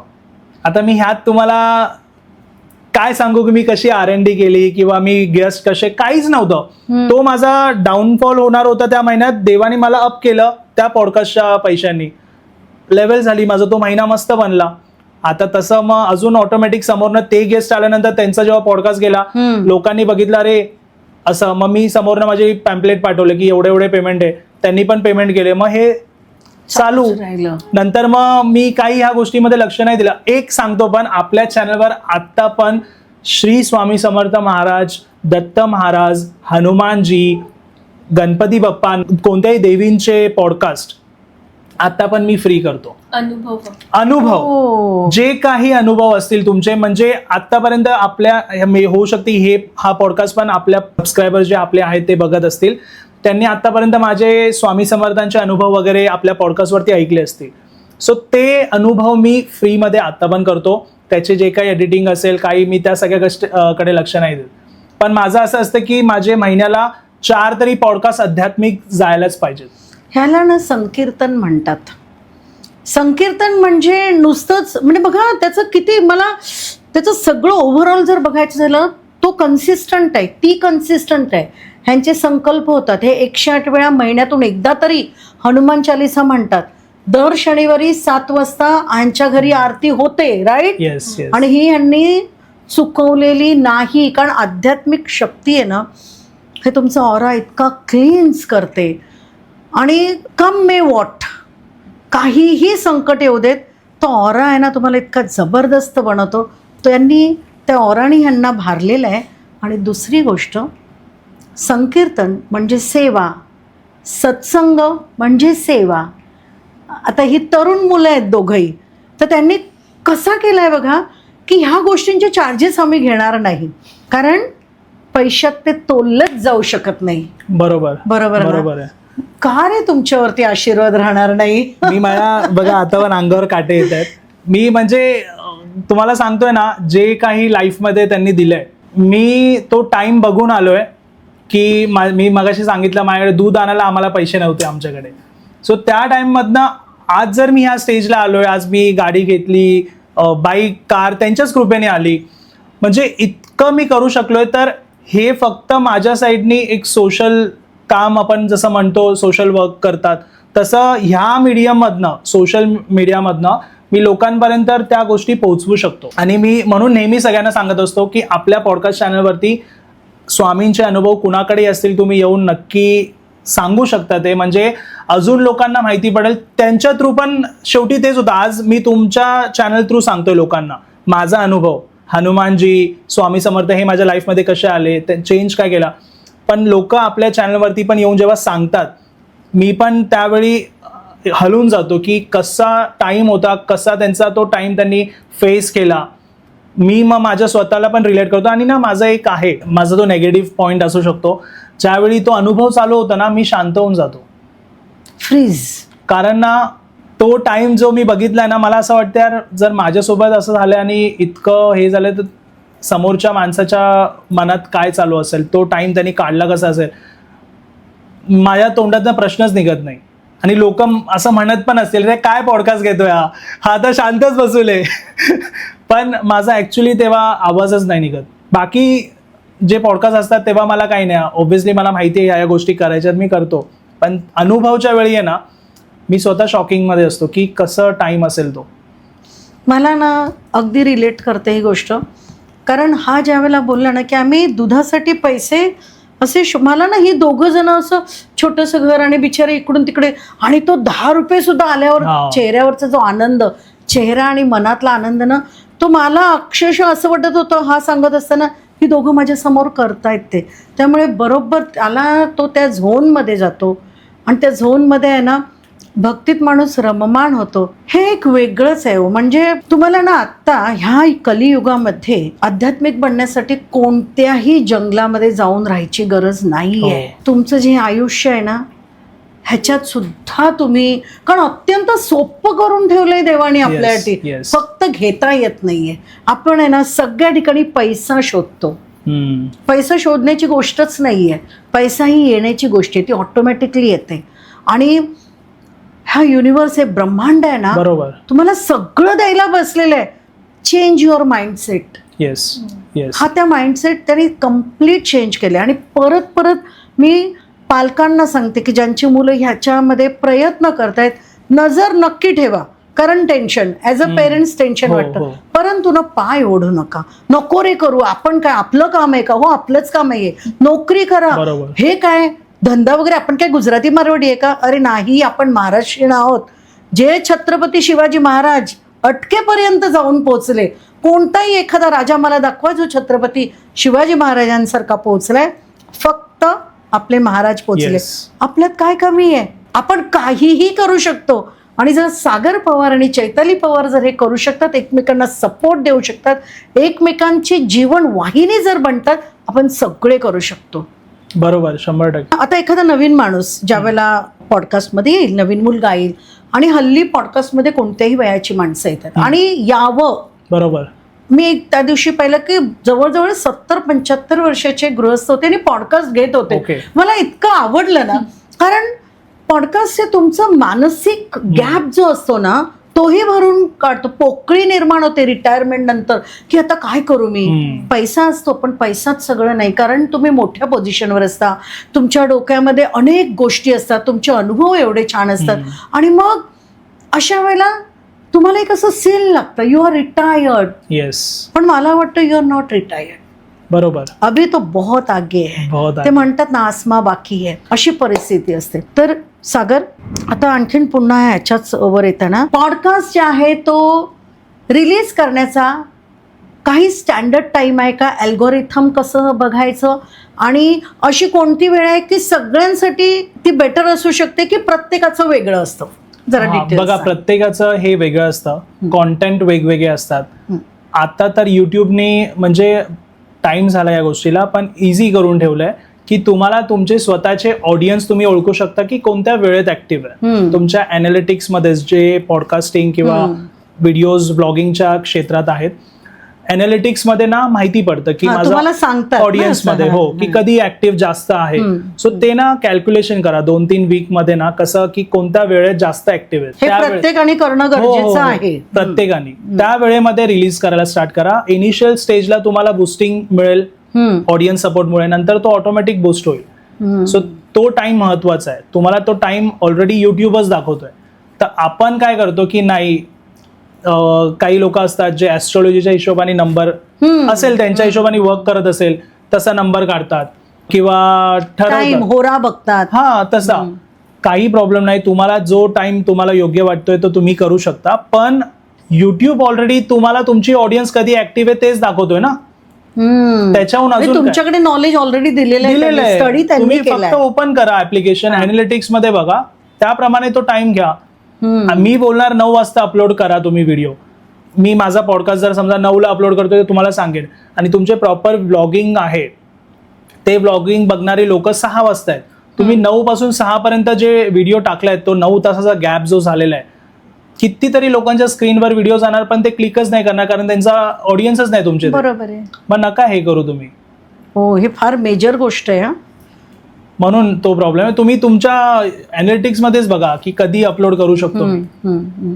सागर आणि चैताली, खरं तर ना व्यवसायाचा एक रूल आहे की लोक सगळं लपून ठेवतात. पण तुम्ही आज महाराष्ट्रातील तमाम जी लहान मुलं आहेत, मोठी आहेत, ज्यांना कोणालाही पॉडकास्ट करायचं आहे त्यांना मार्गदर्शन होईल असं तुम्ही खरंच डिटेलमध्ये सांगितलं. मला नाही वाटत कोणत्याही पॉडकास्टवर अशी माहिती दिली गेली आहे. आणि 100% ही लोकांना उपयोगी होईल. आणि तुम्ही कमेंट्स करून सांगा, तुम्हाला काही अडचण असेल तरी सांगा. Sagar is always ready to help all of you. आणखीन एक मला सागरचं सांगायचं की सागर तो सांगणार नाही पण मी सांगणार आहे त्याच्या बाबतीत. कारण सागर हा अनेक लोक अशी मी पॉडकास्ट करणारी बघितलीत की ज्यांना आहे ना पॉडकास्ट घेता येतो पण त्यांना सोशल मीडिया मॅनेज करता येत नाही. तर आत्ता सागर त्याही गोष्टीत उतरतोय कारण लोक त्याला स्वतःहून अप्रोच करतात की आमचं तू मॅनेज करून देशील का. तर सागर असं तू मला असं माझ्या फ्रेंड्सकडनं कळलं तर ते खरं आहे का? तू खरंच लोकांना अशी मदत करतोयस का? ऑफकोर्स चार्जेबल असणार कारण सगळ्याला खर्च, एक मुलगा बसवायचा तरी सॅलरी द्यावी लागते. पण जेन्युअनली एका ज्या स्वतः यशस्वी झालाय असा जर माणूस तुमच्या पाठी उभं राहिला तर नथिंग लाईक दॅट. तर सागर प्लीज असं करतोयस का? आणि करतोयस तर त्याची माहिती लोकांना सांग. ओके, येस, मी हे पण करतो. म्हणजे आपले काही क्लायंट्स पण आहेत ज्यांचं आता मी पेज हँडल करतो किंवा यूट्यूब हँडल करतो. आता त्याच्यामध्ये कसं होतं की बरेच लोकांना 2-2, 3-3 महिने होतात, वर्ष पण होतात त्याच्यावर कॉन्टेंट टाकतात पण त्या कॉन्टेंटमधनं रिझल्ट नाही येत. सो हे का नाही येते? तुमच्या रील्समध्ये असं काय तुम्ही केलं पाहिजे ज्याच्यानी, कारण मी हॉरर व्हिडिओ बनवायचो तेव्हापासून माझा तो एक्सपिरियन्स आहे की मी काय बोलून सुरुवातीचे 10 सेकंड लोकांना थांबवून प्रॉपर मी त्यांचं एक्सप्लेनेशन देऊ शकतो. ही ट्रिक लोकांना माहिती पाहिजे. त्यामध्ये पण कव्हर पेजेस आल्यावरती त्या कव्हर पेजमध्ये काय टायटल आले पाहिजे, कसे आले पाहिजे, ह्या सगळ्यांमध्ये कुठे ना कुठे हे लॅकिंग होतात. म्हणून पाहिजे तसा रिझल्ट नाही. आता काय झालं ना, आधी कसं होतं, काही आधी म्हणजे 1-2-3 वर्ष आधीची गोष्ट, कसे पण व्हिडिओ टाका, थंबनेलमध्ये काही नसेल तरी व्ह्यूज जायचे कारण लोक तेवढे म्हणजे कॉन्टेंट नव्हते तेव्हा. आता कॉन्टेंट खूप आहे, इन जनरलच कॉन्टेंट नव्हतं त्यामुळे जे काही टाकाल ते लोक बघायचे. आता कॉन्टेंट इतके आहेत ना, लोकांकडे चॉईसेस आहेत. तर तुम्हाला जर स्टँड आउट व्हायचं ना त्याच्यातनं तर तुम्हाला स्पेसिफिक राहावं लागेल आणि तुम्हाला ओळखली पाहिजे तुमच्या ऑडियन्सला काय हवंय. सो त्याप्रमाणे मी गाईड करून त्यांना प्रॉपर त्यांचं पेज ग्रो करायला मदत करतो, ज्याच्यानी त्यांना पण हेल्प होते आणि पुढे त्यांचा पण प्रॉपर म्हणतो ना की एक लाईफ स्टार्ट होते सोशल मीडियावरती पण. कारण सोशल मीडिया कसं आहे ना, जसं मी तुम्हाला आधी सांगितलं, मला वाटलेलं फक्त युट्यूब देणार आहे पैसे मला. ऑल ऑफ सडन मला मेसेज आला किती चार्ज घेणार, तिथून माझी जर्नी मला माहिती पडलं की पॉडकास्टला पे करून लोक येतात. मग तिथून पुढे स्टार्ट झालं आणि त्याच्यानंतर मग हळूहळू करत ही ग्रोथ माझी तशी स्टार्ट झाली. तो ह्याच्यामध्ये पैसा खूप आहे. परत कधीच मध्ये रीलच्या प्रमोशनला कोण येतं की माझ्यासोबत ही पोस्ट कोलॅब करा, ही स्टोरी कोलॅब करा, ओके, माझा व्हिडिओ मध्ये तुम्ही हे नाव वापरा, सुरुवातीलाच माझं ब्रँडचं तुम्ही हे करा. ह्या छोट्या छोट्या गोष्टीमध्ये ना खूप पैसा आहे. आपण आज जे आयडियल्स बघतो की ह्यांनी युट्यूब करून इतके कमवले तितके कमवले, ऍक्च्युअल पैसा आहे पण व्हेरियस वेज आहे त्याच्यामधनं पैसे कमवायचे. लोकांना नाही माहिती, त्यांना वाटतं फक्त युट्यूब मधनं पैसे येतात, तिथे ते चुकतात. सो ह्याच्यासाठी मी थोडे ट्रिक्स किंवा सोशल मीडिया कसं ग्रो करू शकतो आपण हे आयडिया देऊन त्यांना हेल्प करतो. प्रॉपर गायडन्स म्हणजे ते कुठे चुकतायत काय तू स्टडी करूनच मी पुढे मग सांगतो की तुमचे चुकी काय, तुम्ही व्हिडिओ असे मला बनवून द्या, मग पुढे अशी एडिटिंग होईल, त्याच्यानंतरचे व्हिडिओचे व्ह्यूज बघा.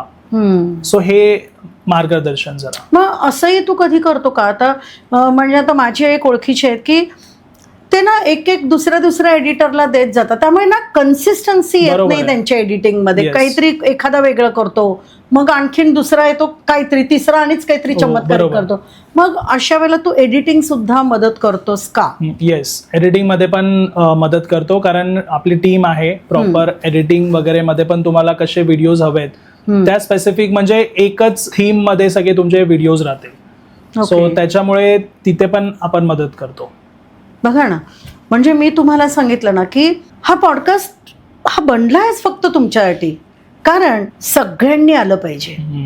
आज बघा ना, ते UP आणि MP तल्या कुठल्या खेडेगावामधल्या म्हणजे कधीतरी ना अश्लील आणि बिभत्स असे रील्स टाकतात, व्हिडिओज टाकतात. म्हणजे असं ना किळस येते, किळस, की काय आहे, पाठीमागे नवरा असतो किंवा घरातली माणसं असतात नी कसे अर्धे वस्त्र घालून त्या स्त्रिया काय काय करत असतात. आपल्याला हे आवडणार नाही आणि आपल्याला हे नकोय.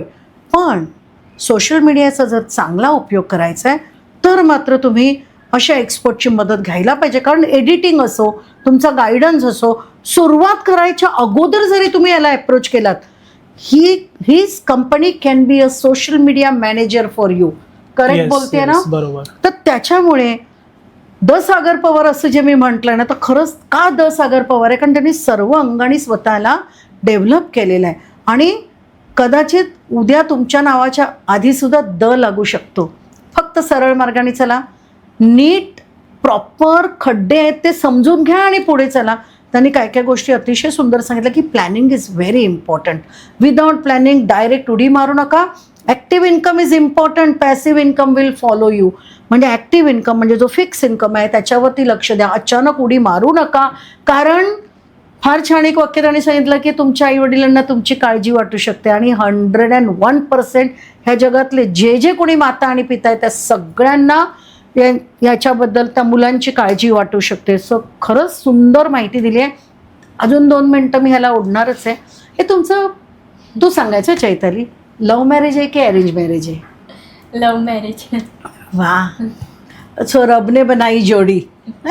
कुठे भेटला? ऑफिस. ओके, एका ऑफिसमध्ये येतात? हो, मी जे बोलायची ना की मला माझ्या घराच्या जवळ ऑफिस हवंय, मला माझ्या घराच्या जवळ ऑफिस मिळालं पण त्या ऑफिस मध्ये हा भेटला, पण हा खूप लांबून. पण मी 1.5 तास ट्रॅव्हल करून ठाण्याहून मी गोरेगावला जायचो. मी 1.5 तास हिनी आमचं म्हणजे आम्ही भेटणार होतो एकमेकांना, तर देवाने अरेंजमेंट अशी केली की मला 1.5 तास बोलवलं, पण हिच्या बरोबर 10 मिनिटावरती ऑफिस होतं. कारण तिने ते मॅनिफेस्ट केलं. तिचं वेगळं आहे ना, तिचं कनेक्शन आहे, नामस्मरणाची ताकद आहे तिच्याकडे. Yes yes. ओके, कोणी प्रपोज केला? मीच केला. बरं झालं, बरं झालं. कारण तुझंच आयुष्य बदललंय त्याच्यामुळे, त्यामुळे you did a right thing. बाकीचं मला माहित नाही. मी कसं आहे ना, मी स्टार्टिंगला राईट डिसिजन म्हणजे राईट डिसिजन तेव्हा घेतला प्रपोज करायचा हिला.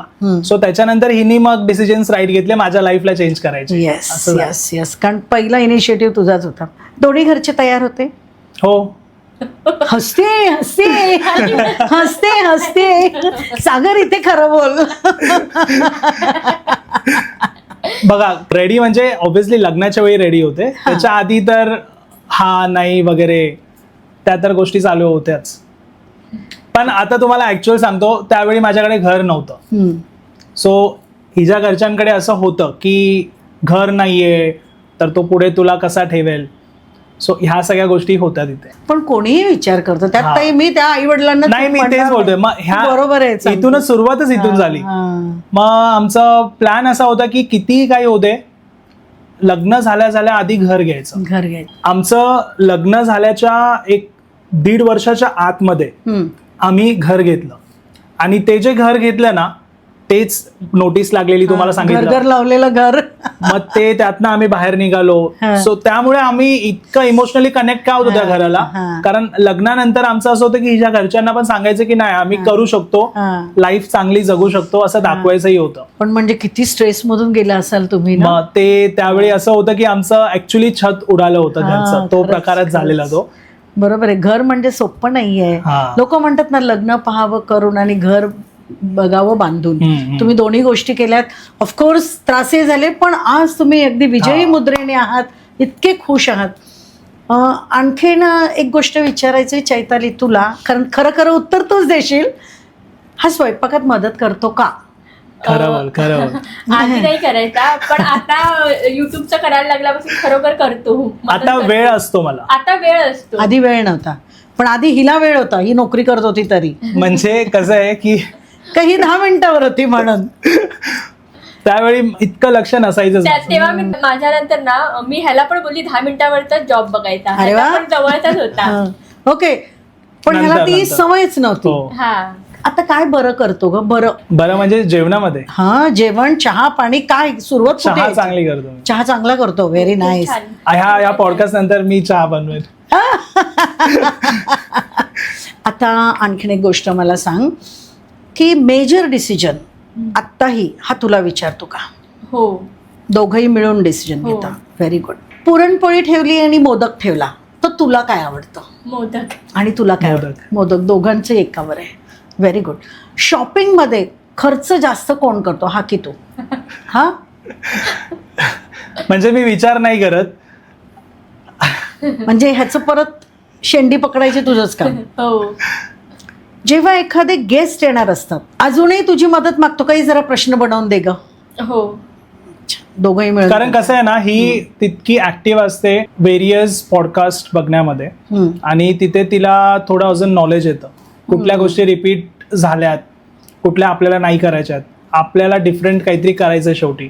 सो आपण पण तेच जर गोष्टी रिपीट करतोय तर कसं होणार. सो ही थोडं त्याच्यामुळे ही, फॉर एक्झाम्पल चॅट जीपीटीला विचारलं, चॅट जीपीटी 10 पॉडकास्टचे प्रश्न आपल्याला देणार. स्टँडर्ड देतं. हा.